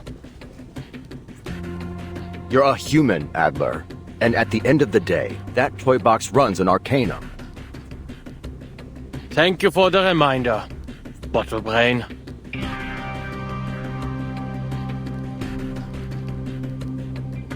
I'm certain you will all provide more help than test tube washing, like capturing arcane fluctuations and relaying the data through the communicator. Besides, I'm the cryptographer here. I doubt any one of you has undergone even a fraction of the cryptographic training required to reverse engineer a key from an as of yet unknown cipher. Well, I certainly haven't. But I believe I understand now. You think Ulrich has a point too. Humanitarian care, no? Where on earth did you get that impression?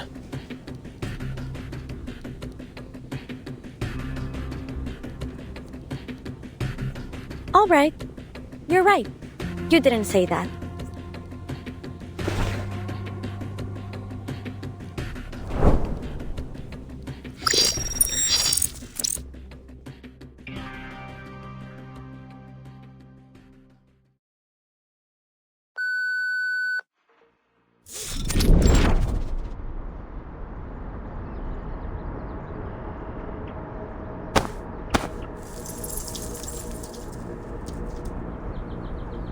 Whoa!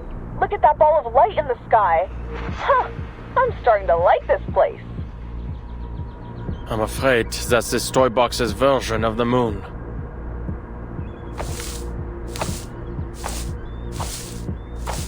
Hey, those fir trees over there look like snowflakes. Why don't you tell me something I don't know? Alright, I just thought some talk on cock curves might lighten the topic. Can anyone tell me how to mute this thing?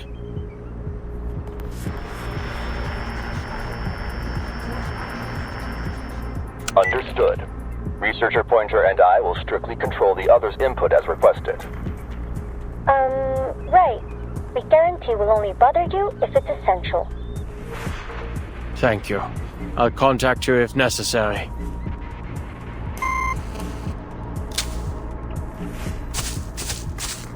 Who's there?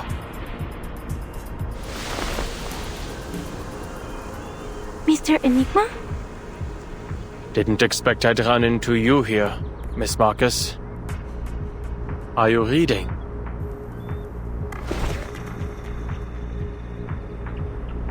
Yes, Mr. Enigma. I'm reading a story. The quick brown fox jumps over the lazy dog. That's the story? Ah, I understand.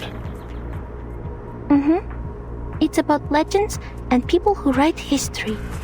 I haven't finished it yet. The quick brown fox jumps over the lazy dog.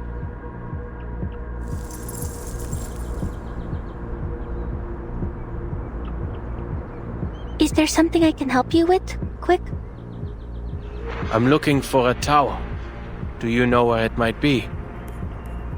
It seems a lot of people are looking for that tower. It might be on the other side of the forest. Thank you. Miss Marcus. Would you like to come with me?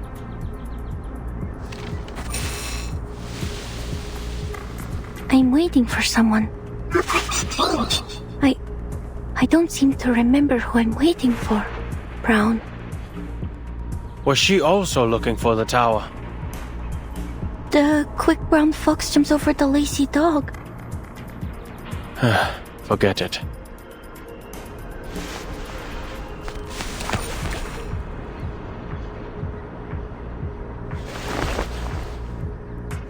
I should go, Miss Marcus. Goodbye.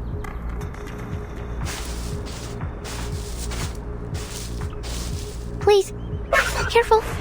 There's a fox, run in the forest, lazy dog. Thank you.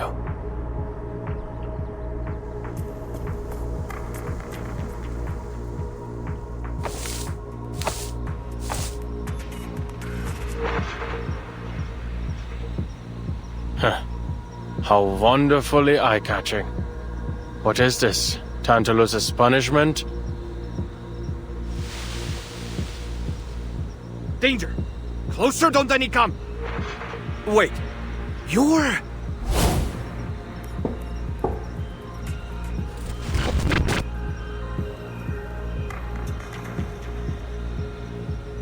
It's me, a tiny, insignificant cryptographer.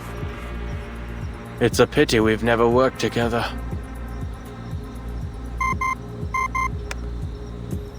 Adler, how bad is it?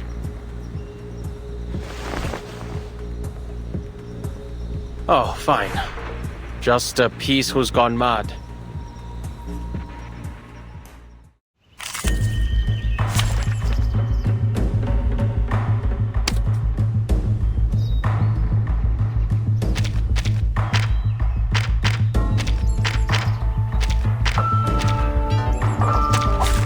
Practice validates theory.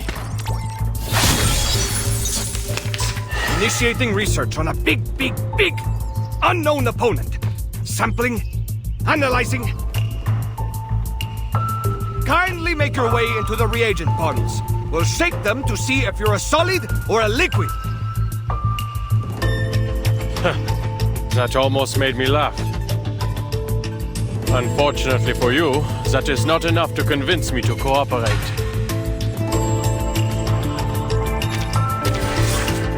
Enemy reaction predicted. Eliminate target. No written report needed.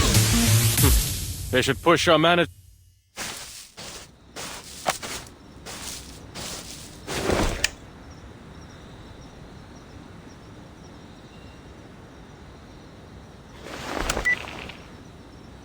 We have a problem. Even after all this walking, I haven't gotten any closer to the Tower of Babel. If anything, it appears to be growing farther and farther away.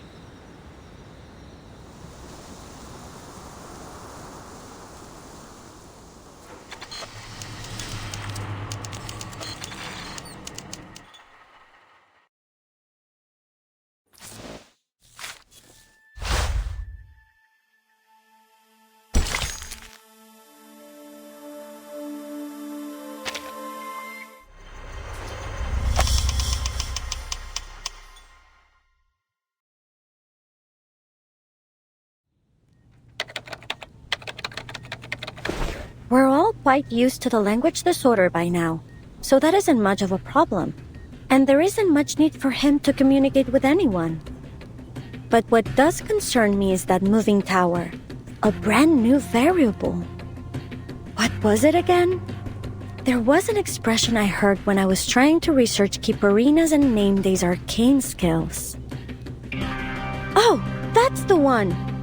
People can only borrow language. They cannot reach the reality behind it. We need to start considering the possibility of evacuating Adler early. I doubt he'll agree.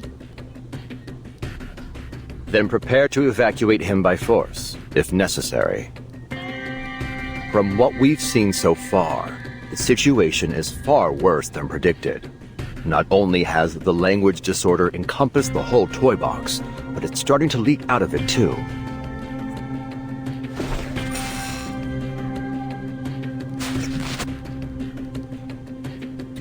Oh, you're right. You have been standing closest to the box.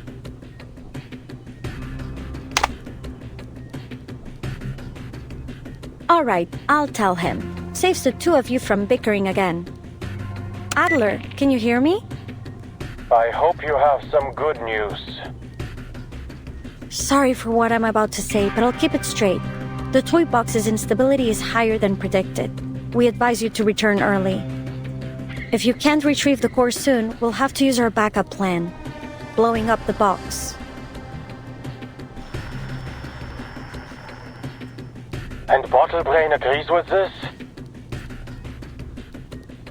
I didn't want this either, but right now, there's no better solution. Ulrich, what are you saying?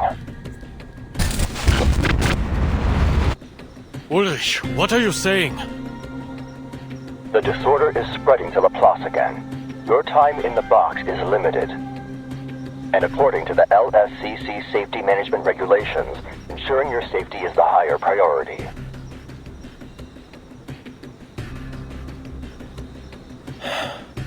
I understand. Give me 2 hours. If I don't make any progress, I'll return. Then, we can blow it up together. 2 hours, Adler. We'll do whatever we can to help. Researchers X, Edison Pocket, and Hissabith are currently dealing with the spread of the disorder. I also need to step away for a moment to deal with it. Researcher Pointer is monitoring the toy box's situation. If you run into any danger, be sure to request assistance immediately. I will.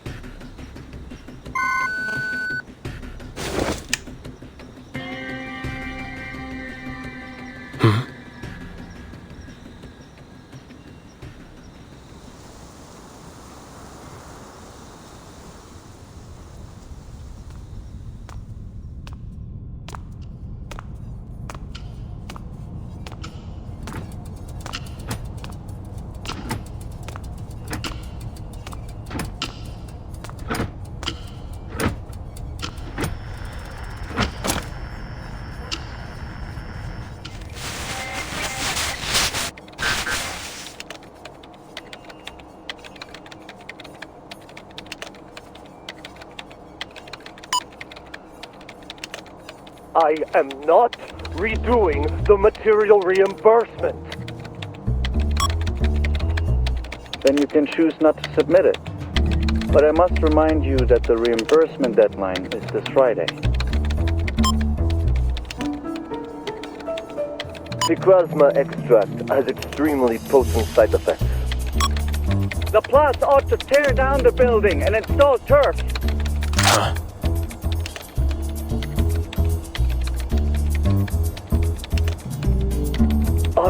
Are you done?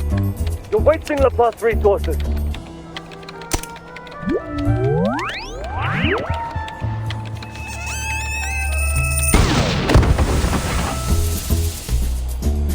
Liberation for all the critters in the canteen!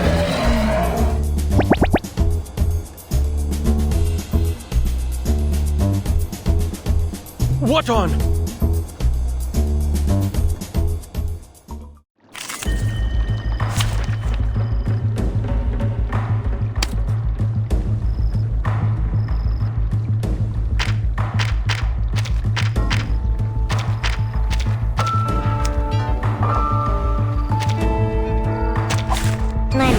With the unseen world. After I leave, I need to supervise X's experiments on critters more closely. I don't want to deal with this kind of thing on the outside too. Targets were confirmed. A fort. I will pray for you. Sorry.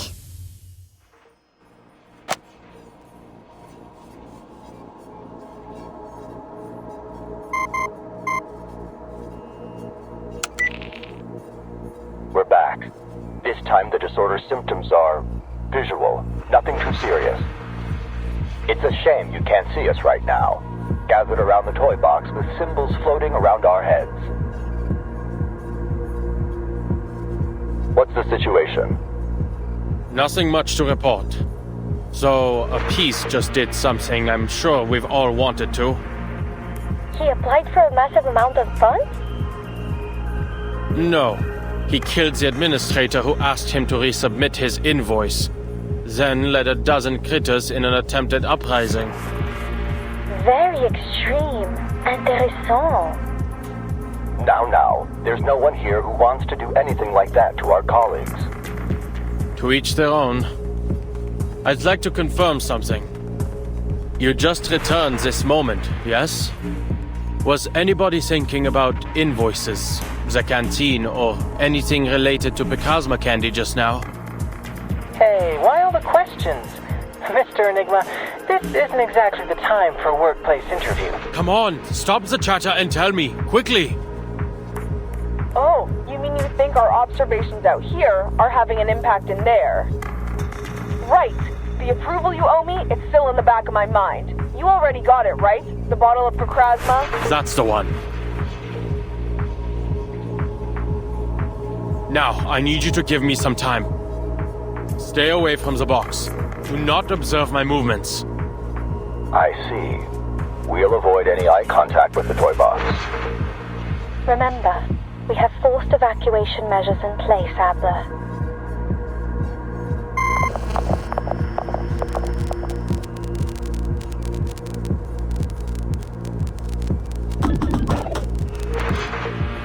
As expected.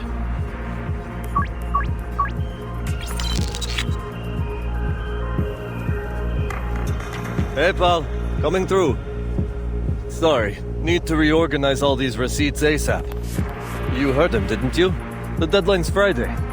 Don't your projects need reimbursements too? Thanks for the reminder, but my team is still waiting for funding approval. Must be tough. Hang in there.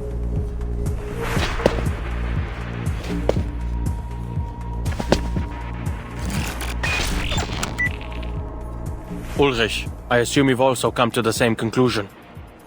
The correlation between the degree of observation and the toy box's abnormalities. Exactly. Put this down in your report. The reason I made you all leave wasn't because I harbored any ill will toward my colleagues. As we all know, every new observer adds a degree of freedom. The higher the degree of freedom, the harder it is to converge at a single point. Someone wants to see a dark room, so they turn on a flashlight. But if 10 people in different corners of the room simultaneously turn on their flashlights, between all the beams of light, not one of them can see clearly. This we understood, but what we failed to account for was the light shining through the window, the people outside the room. Not only do those who enter the toy box increase interference, but so too do those who observe from the outside.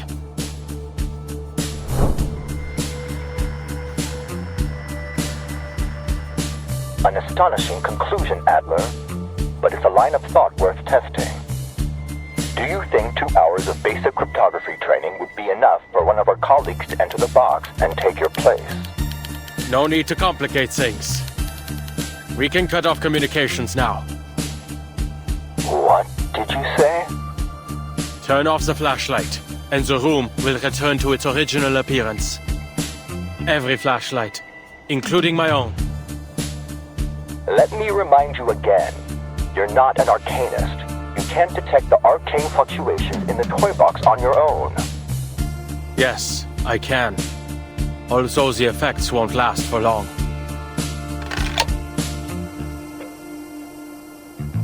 I still have faith in science, even in an era where rain falls in reverse.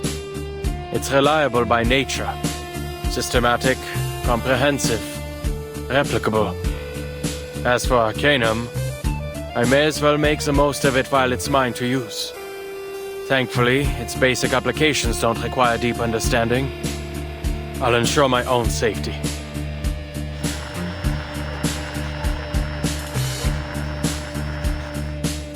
Of course, your exceptional researcher and our greatest cryptographer. You still have 30 minutes, plus the 2 additional hours we've approved. Best of luck.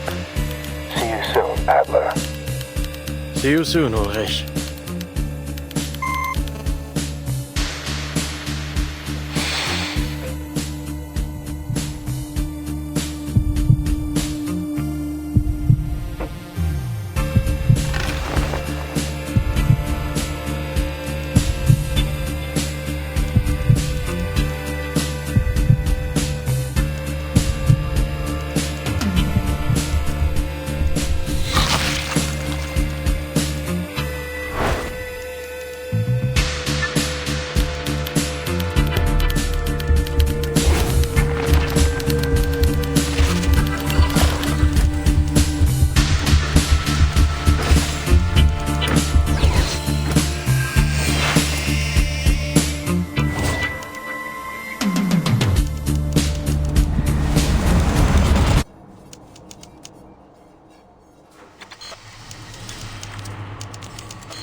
What an absurd experience.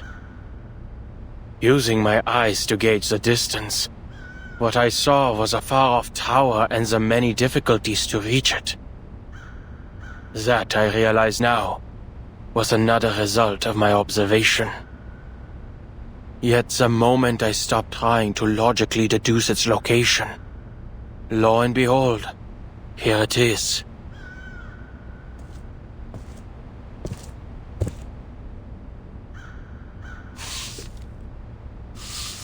If arcanists truly live in a world of such unpredictability as this, it's little wonder many think they have mental problems. Alright, since everything's been reset, that thieving raven will likely reappear at the tower, with his shiny contraband in tow. The only problem is getting inside.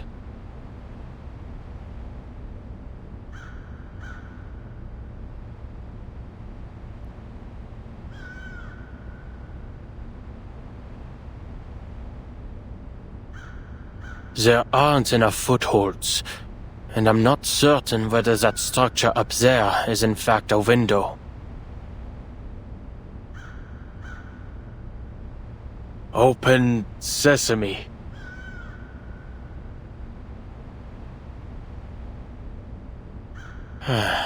Arcanists can't just make up incantations, it seems. I thought as much. Surely, I don't have to delve into my imagination.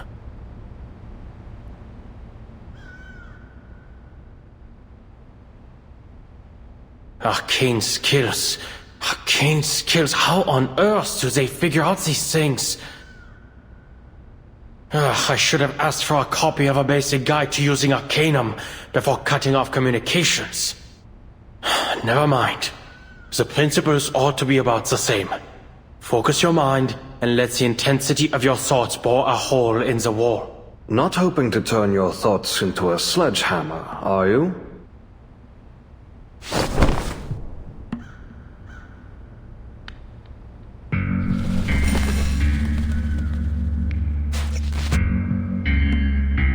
I never expected the ever-logical Adler would have such a wild imagination. Enough wasting time. Hand it over. You didn't make all that effort making your way here simply to rob me, did you? Seems Laplace hasn't been so busy these days. As you can see, your instincts have interfered with our work. If you enjoy collecting shiny things so much, I'll give you this communicator. Take it, or any other thing you want. Empirische Urteile. Überhebliche Spekulationen. Ja, So denkst du. Und genau deshalb wirst du den Nutzern arkaner Fähigkeiten niemals begreifen. That's irrelevant. Has the simulation been upgraded? Or are you being affected by corrupted data? Huh. The others haven't shared much personal information on Ludwig. Are you German?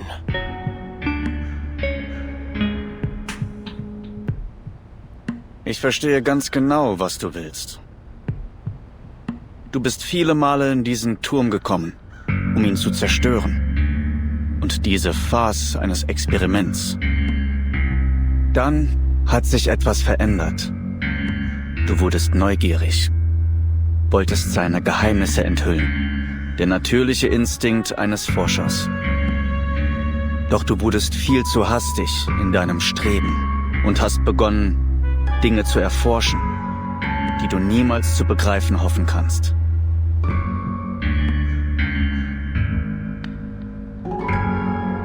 Enough chit-chat. Du kannst das Arkanum nicht begreifen.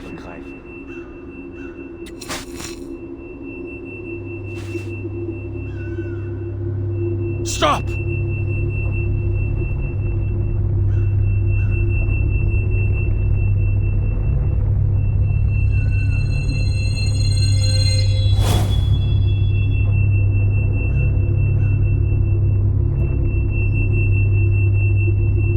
Darum kannst du diese Tür nicht öffnen.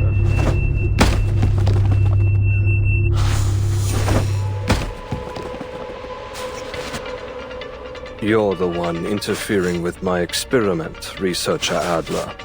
I need the core to help me unveil the mysteries of language. In fact, not long ago, I made a rather decent discovery.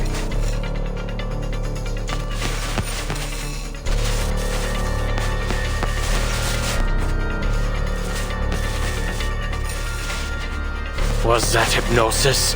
A curse? Or a prophecy? All that nonsense, and yet nothing has come of it. Most likely needs time to activate.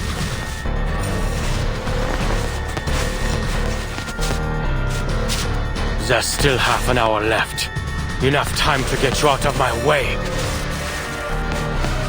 I need the core. It stays here.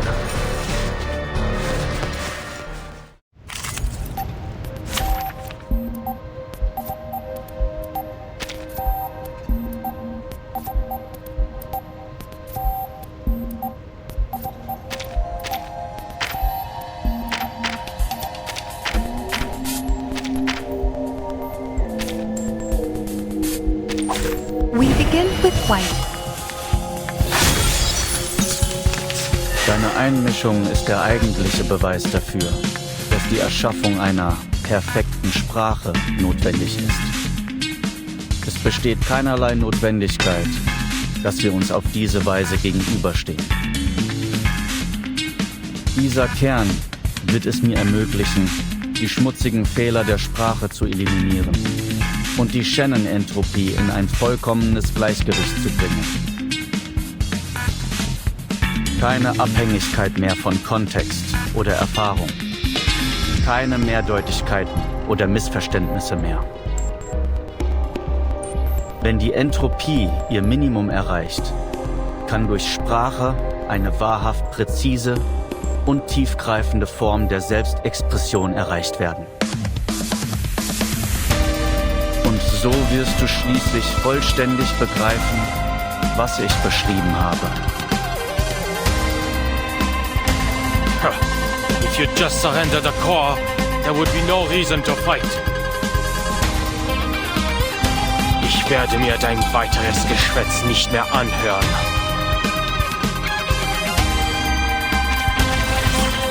Target square confirmed. Eliminate target. Leave alone. Damn it! The data is destabilizing. The disorder is spreading. You're attempting to grasp something you cannot comprehend through the constrained lens of decryption. It's nothing but a futile attempt to increase entropy. Alles, was du tust, ist die Realität immer weiter von dem zu entfernen, was du dir vorstellst.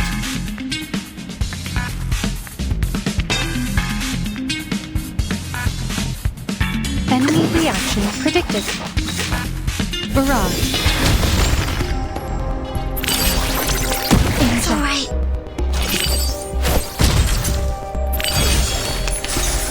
Am Ende bist du nichts weiter als ein weiteres Datensegment.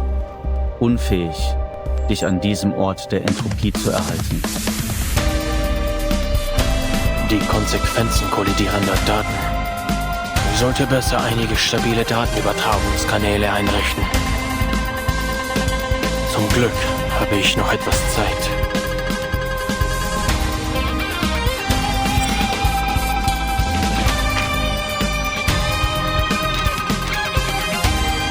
Valid data. This one's hard to miss.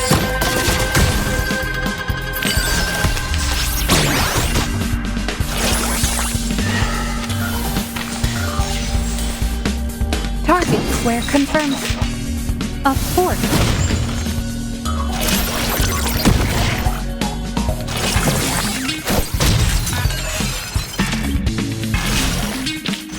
Their souls will reach the bright side.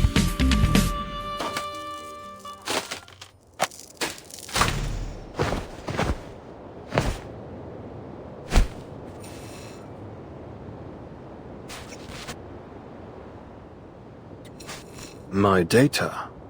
You've utterly destroyed it. We both know the box will reset, and you'll go back to your chattering, Raven.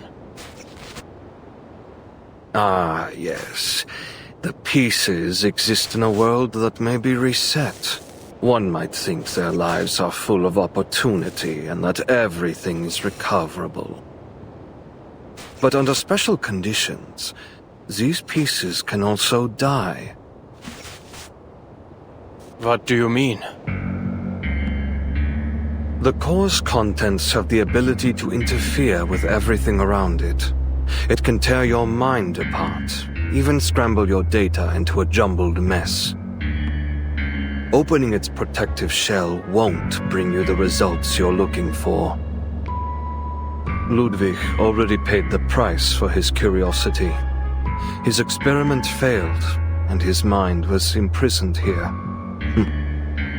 It wasn't until a short while ago that he finally departed. I am merely a segment of leftover data, an attempt to warn other curious minds to stay well away from danger. You mean to say your actions came from good intentions? Care to explain that incantation of yours? It still hasn't taken effect. It was meant to change your mind, to prevent you from comprehending the arcane presence here. In stopping you from entering the tower, you would be protected from the madness and ruin that awaits. There's no need for you to go the way of the other pieces who came here, breaking down piece by piece, until you eventually vanish into nothing.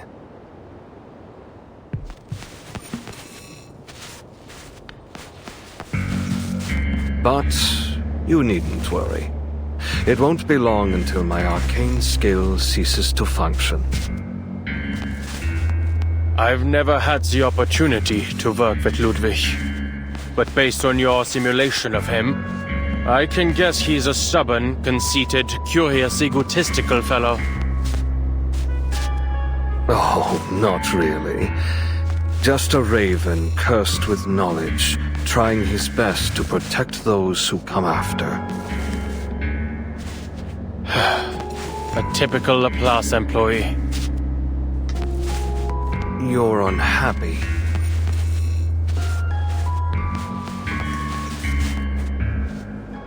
No. I was only thinking that perhaps there should be someone who helps bear the risks and makes decisions on behalf of these geniuses. Working alongside colleagues with no understanding of lab safety protocols comes at too great a price. Having a branch director go missing for so long must have certainly affected productivity.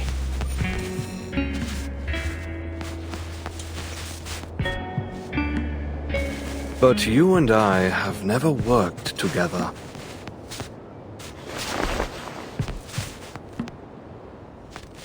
We've been colleagues for the last 10 minutes. You're not going to heed my warning, are you? You're still going to remove the core to satisfy your curiosity. I am going to take it. Because I want Laplace to remain a place for people like you. Someone has to do something.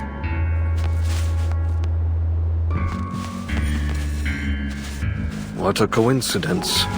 Some of the previous pieces who came here said a similar thing. Their data was also destroyed. Unless new data is uploaded, they'll never appear in the box again. I'm not entirely sure what to call it. I hope you'll forgive me for presuming it as death. Which, I believe, is precisely what I'm experiencing now. Farewell, my colleague. I wish you all the best.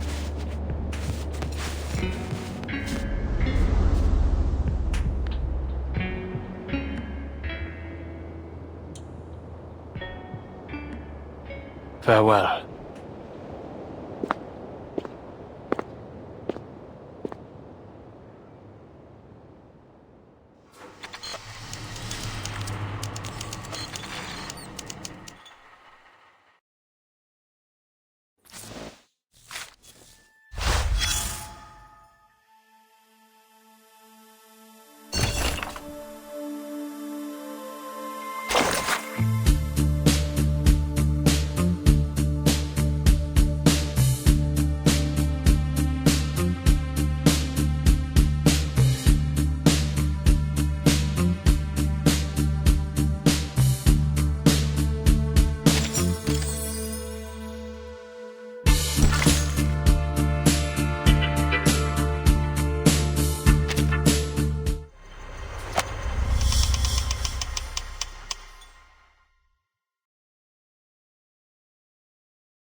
Next time a colleague disappears without a trace, they'd better leave behind more clues first.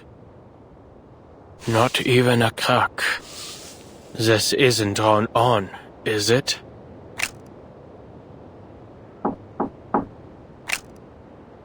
No visible locks. No signs of arcane skills either.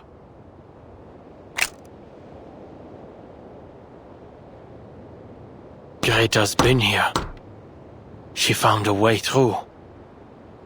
There must be a way.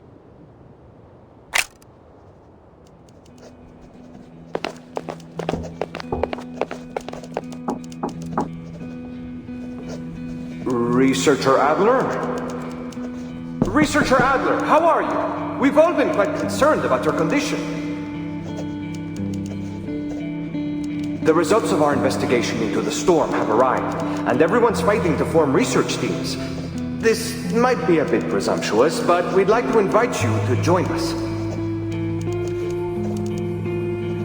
That's right. You probably don't remember, but during a cryptography lecture at the University of Göttingen, you said every puzzle has a solution, and that if there is no answer, it's just because we haven't figured out the rules yet. This is just like that, a crossword puzzle that nobody's ever solved. We'll be entering new territory, the first to research the storm. And we'll be the first to find a solution, to figure out the truth.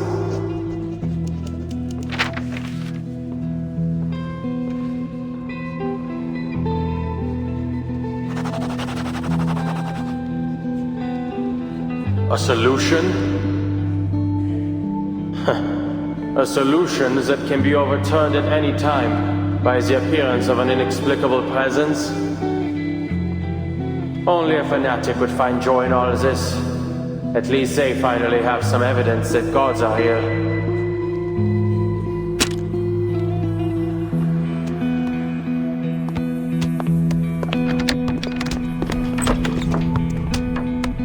I hear they've given you a nickname, Bruderherz. Enigma. You must admit your colleagues have quite the sense of humor. And taste, if you ask me.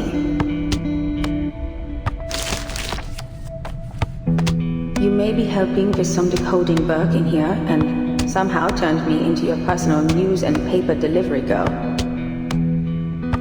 But this house isn't a laboratory, nor your dorm, and it's certainly not an emergency shelter.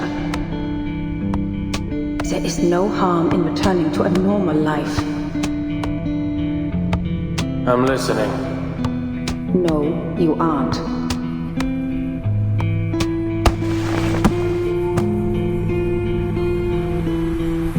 All right, fine. I'll say what you want me to say.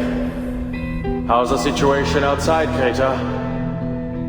Everyone must be very busy. They've given up on sending smart robots to my door, and they haven't asked me to join their various research teams for quite some time. Has the Storm research had any new breakthroughs? Is everyone in high spirits? Busy coming up with great ideas?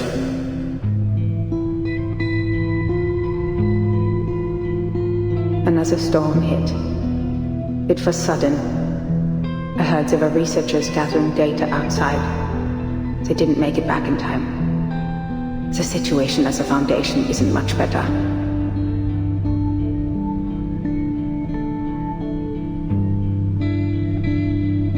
Is that so?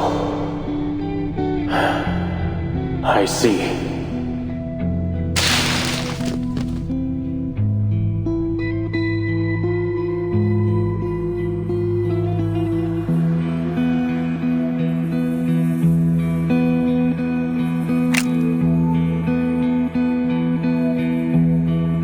I've attended lectures at Laplace. Their researchers firmly believe they can discover the truth. It's utter conceit. But that's the way it should be.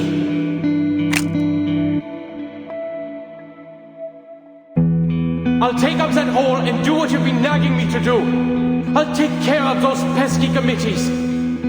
But just so you know, I'm not doing this for the higher-ups who look down on us, but for the people who look up to us from below.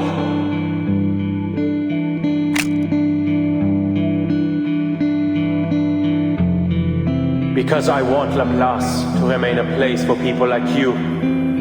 Someone has to do something.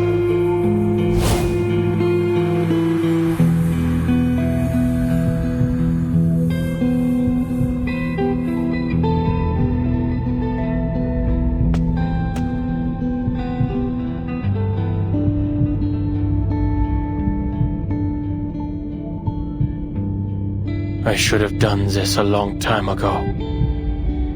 No. No need to speculate on how the past could have gone. There's an excellent opportunity. Right here and now.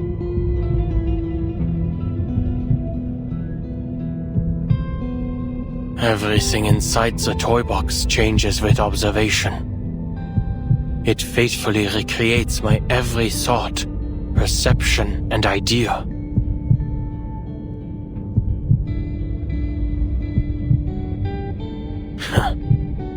Turns out, there was no wall around the door after all.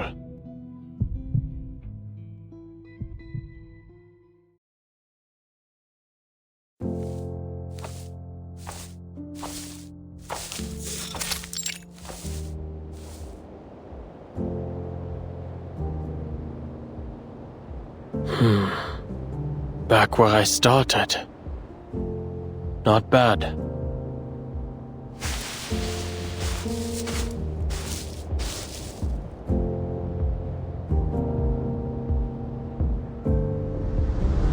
The core can read one's thoughts and make the toy box manifest whatever one desires most.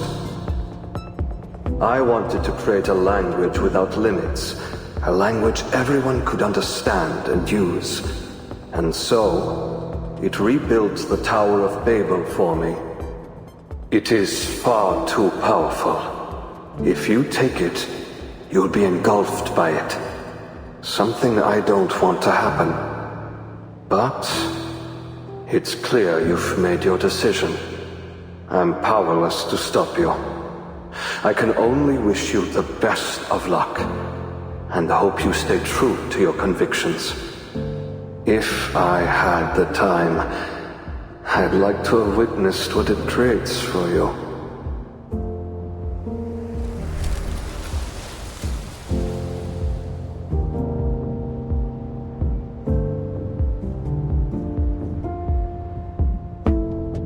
All right.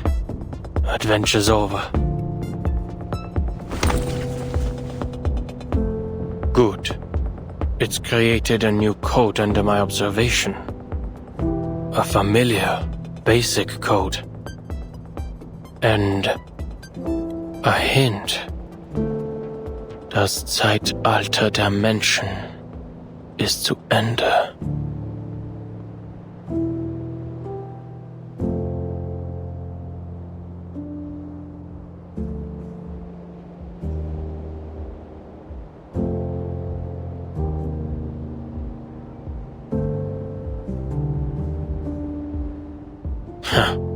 Arcanum.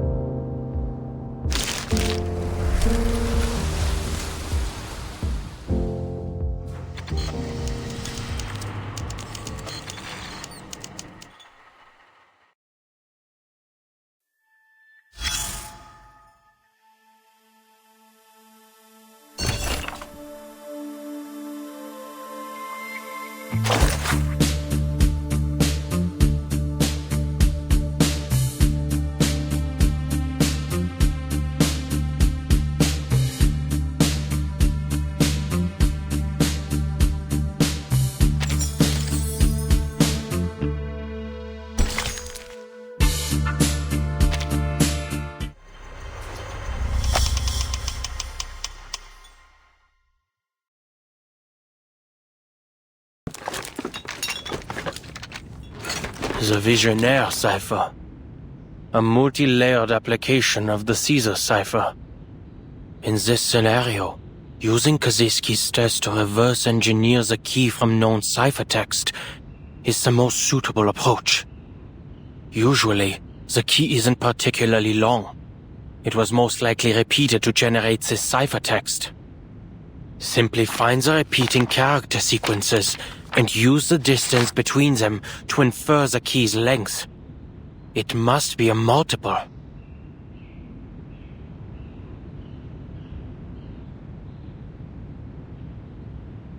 Where did I put that German letter frequency table?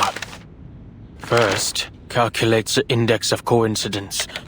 Then, try each possible key combination in order. Laplace's computers must operate at remarkably high speeds. All that remains, then, is to pick out the plaintext with the most meaning. Done. And to think this is the answer generated from my observation, I'd expected it to be something far more mundane, like squash or answer.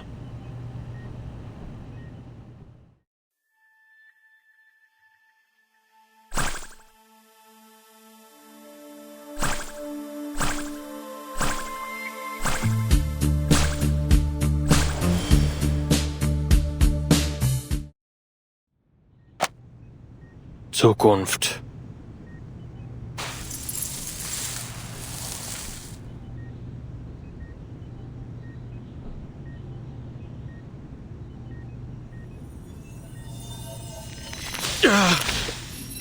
It is...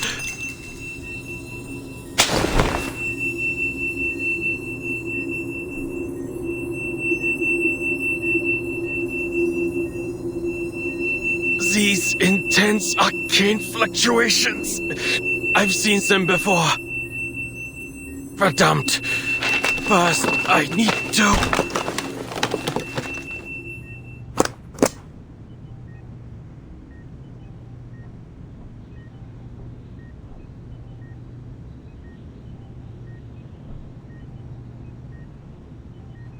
I must have seen something like this before.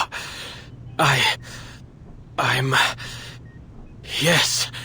It was when they tried to read that incantation aloud.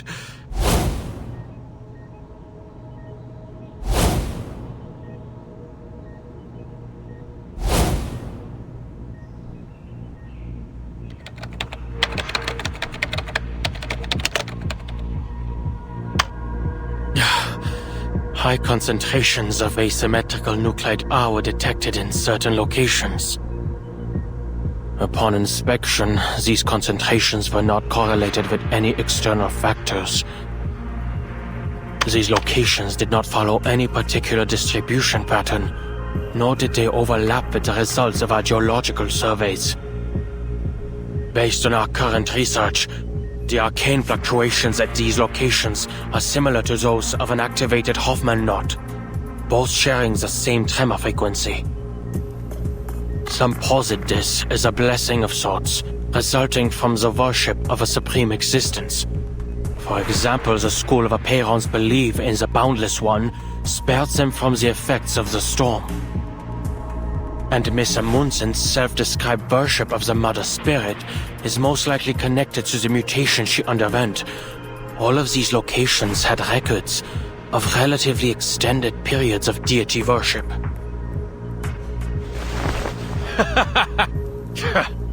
Supreme existence? Deity? If there were a unifying theory to describe the entire universe, even these so-called gods would be scientifically explained.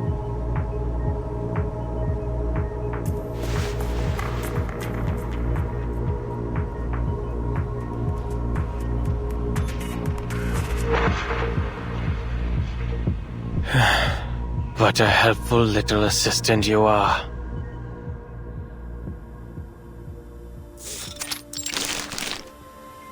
The news you brought back was very interesting, Simone.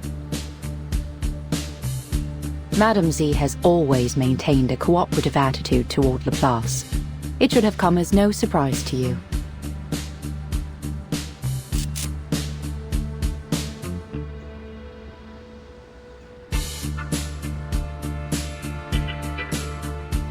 I did not expect Laplace would receive such unique research materials. The details contained in the core of that toy box have created a new basis for greater exploration and research into the storm. Perfecting the immunity ritual has become a more likely possibility. The report also mentions that researchers Adler and Medicine Pocket collaborated to develop an antidote for picrasma extract. I did not use the wrong names, correct? Correct. Your data loss has alleviated considerably. Although a significant portion of data still remains irrecoverable with our current abilities, it's only a matter of time until we find a solution, Madame Lucy. Good. Then, I will apply for some even more complex research tasks when the time comes.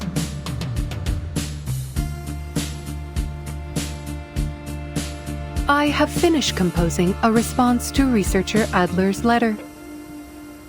First, the antidote is undoubtedly an invention with immense practical value, allowing picrasma extract to be used to greater effect. However, their testing methods went against regulations. They have violated Articles 51 and 106 of the Laplace Laboratory Code of Conduct.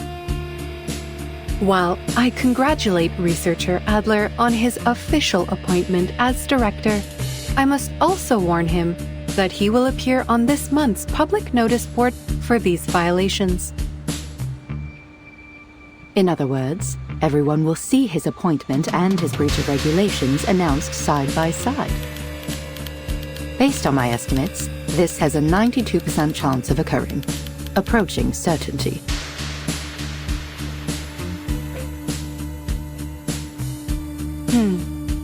There is something else I do not understand.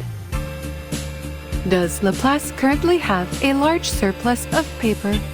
All this information could have been relayed via communication device. It's generally considered that letters are a more formal form of notice. Any other thoughts on his appointment?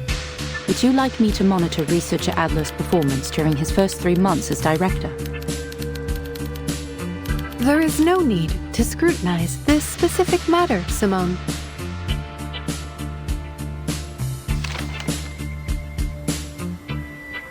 I am still functioning. Thus, there are still people who seek answers to the world's unsolved mysteries, and those who work to uncover its unknown principles. We continue to walk the path of progress.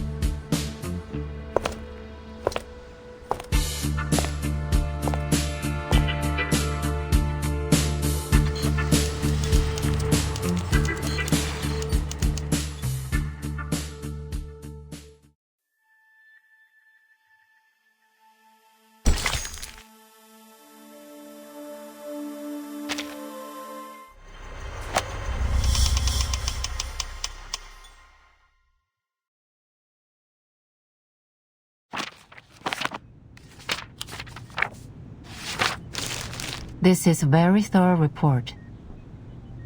And knowing where you stand, it's safe to say Laplace won't be facing many more problems for the time being.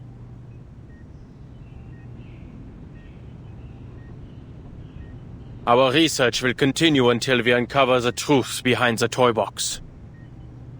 After we establish the toy box research group, I'll be sure to submit more detailed reports of our results. What you have there is far from our final conclusion on the subject, or on our collaboration with the Foundation.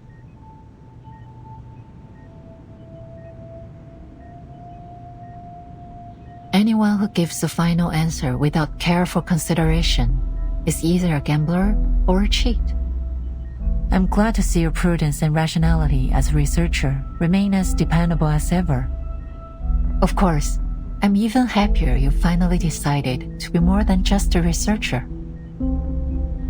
I'm sorry, but even now I still don't fully understand your decision. I also have one more condition. Go ahead. Before my appointment is officially announced, I want to meet with the Timekeeper. The Foundation's stance is not fully representative of the Timekeepers, is it? Under the framework of a new bill, the Timekeeper and her team do enjoy a greater degree of autonomy.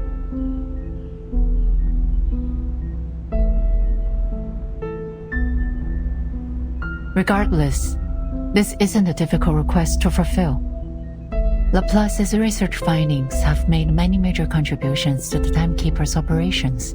Rebuilding trust during this period of turmoil is essential. You've become quite proficient at all this.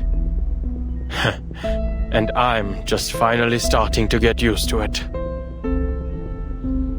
Maintaining Laplace's independence, meeting with the Timekeeper. Is there anything else?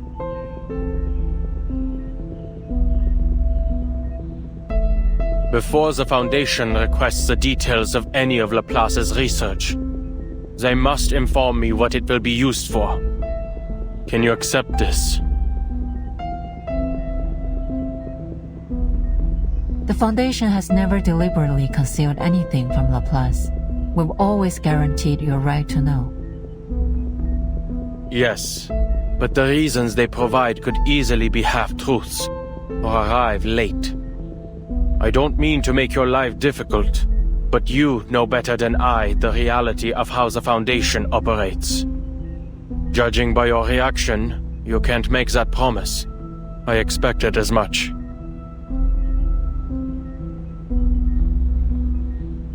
I have no other requests.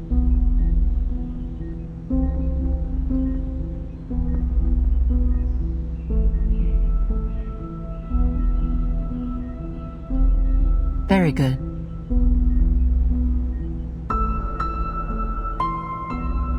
You'll be notified of the official appointment within the week, after which it will be announced to every department.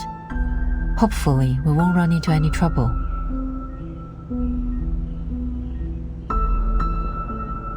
You have a lot of paperwork ahead of you. Why not start with a tidy up? Some advice from someone with experience. Those paper stacks tend to shrink after a little organization. Resorting to psychological suggestion? If it gets the job done.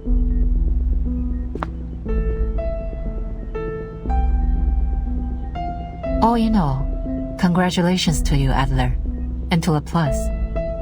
You've secured a positive future for this place.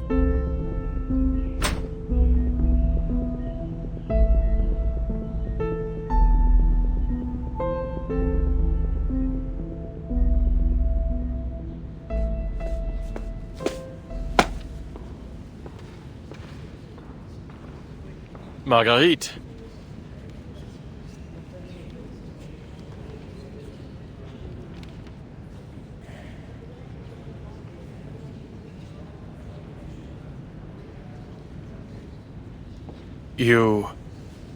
I've seen your research. Not half bad.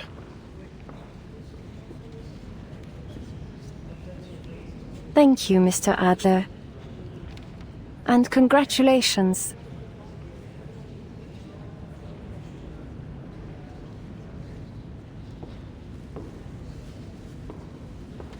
Go on in, Mr. Adler. Everyone's waiting.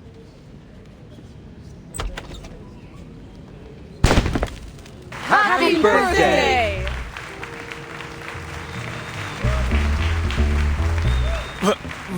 What the hell are you all doing?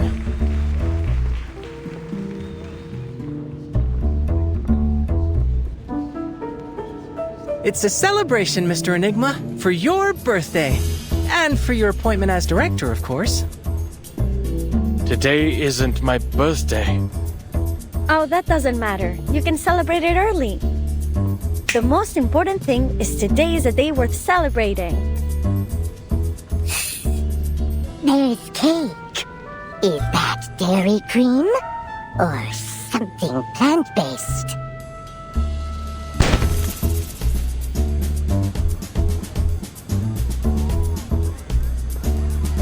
Wait. Our readings have shown higher concentrations of cortisol and adrenaline in the air. We've all been under pressure lately, you most of all, Adler. Your index is higher than anyone else's. A celebration like this gives everyone a chance to relax, which in turn will make them all the more productive with the upcoming workload.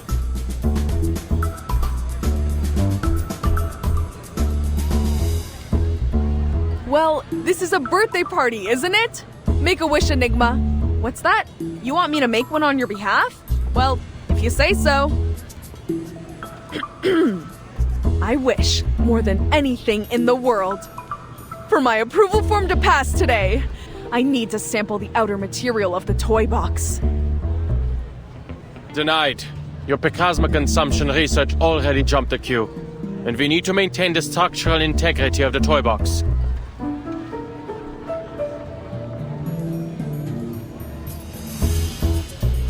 Hey, step away from the box. No.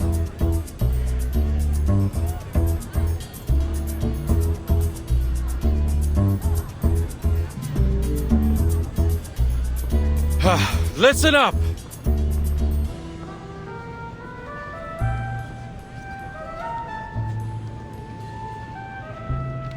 As you all know, I will be serving as Laplace's director.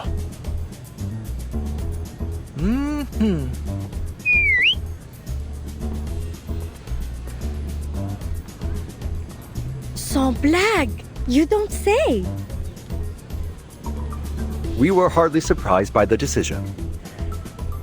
You'd already been doing the work for quite some time. All this goes to prove that, even though you needed some time to adjust, Madame Lucy's judgment was correct.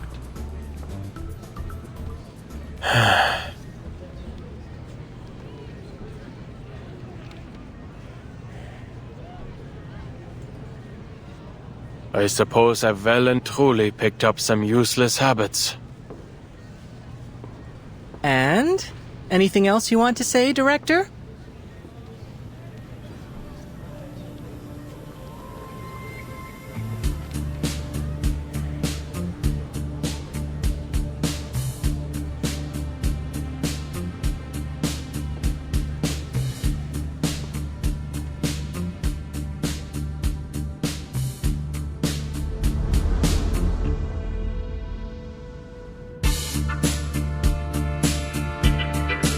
In short, I will do my best. Until we find someone better suited for the job.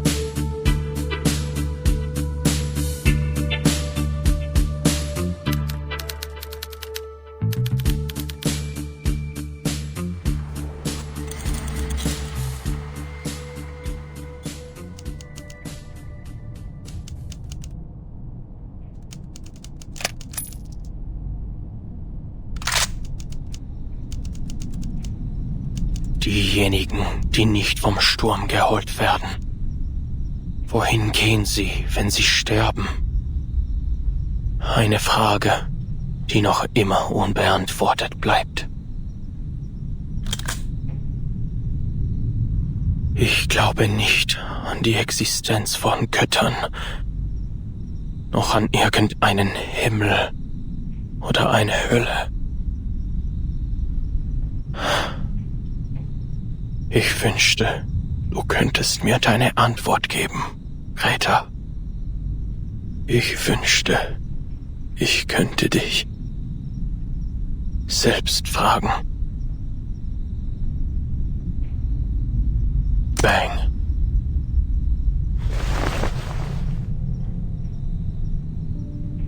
The age of humans has come to an end. But you can continue living.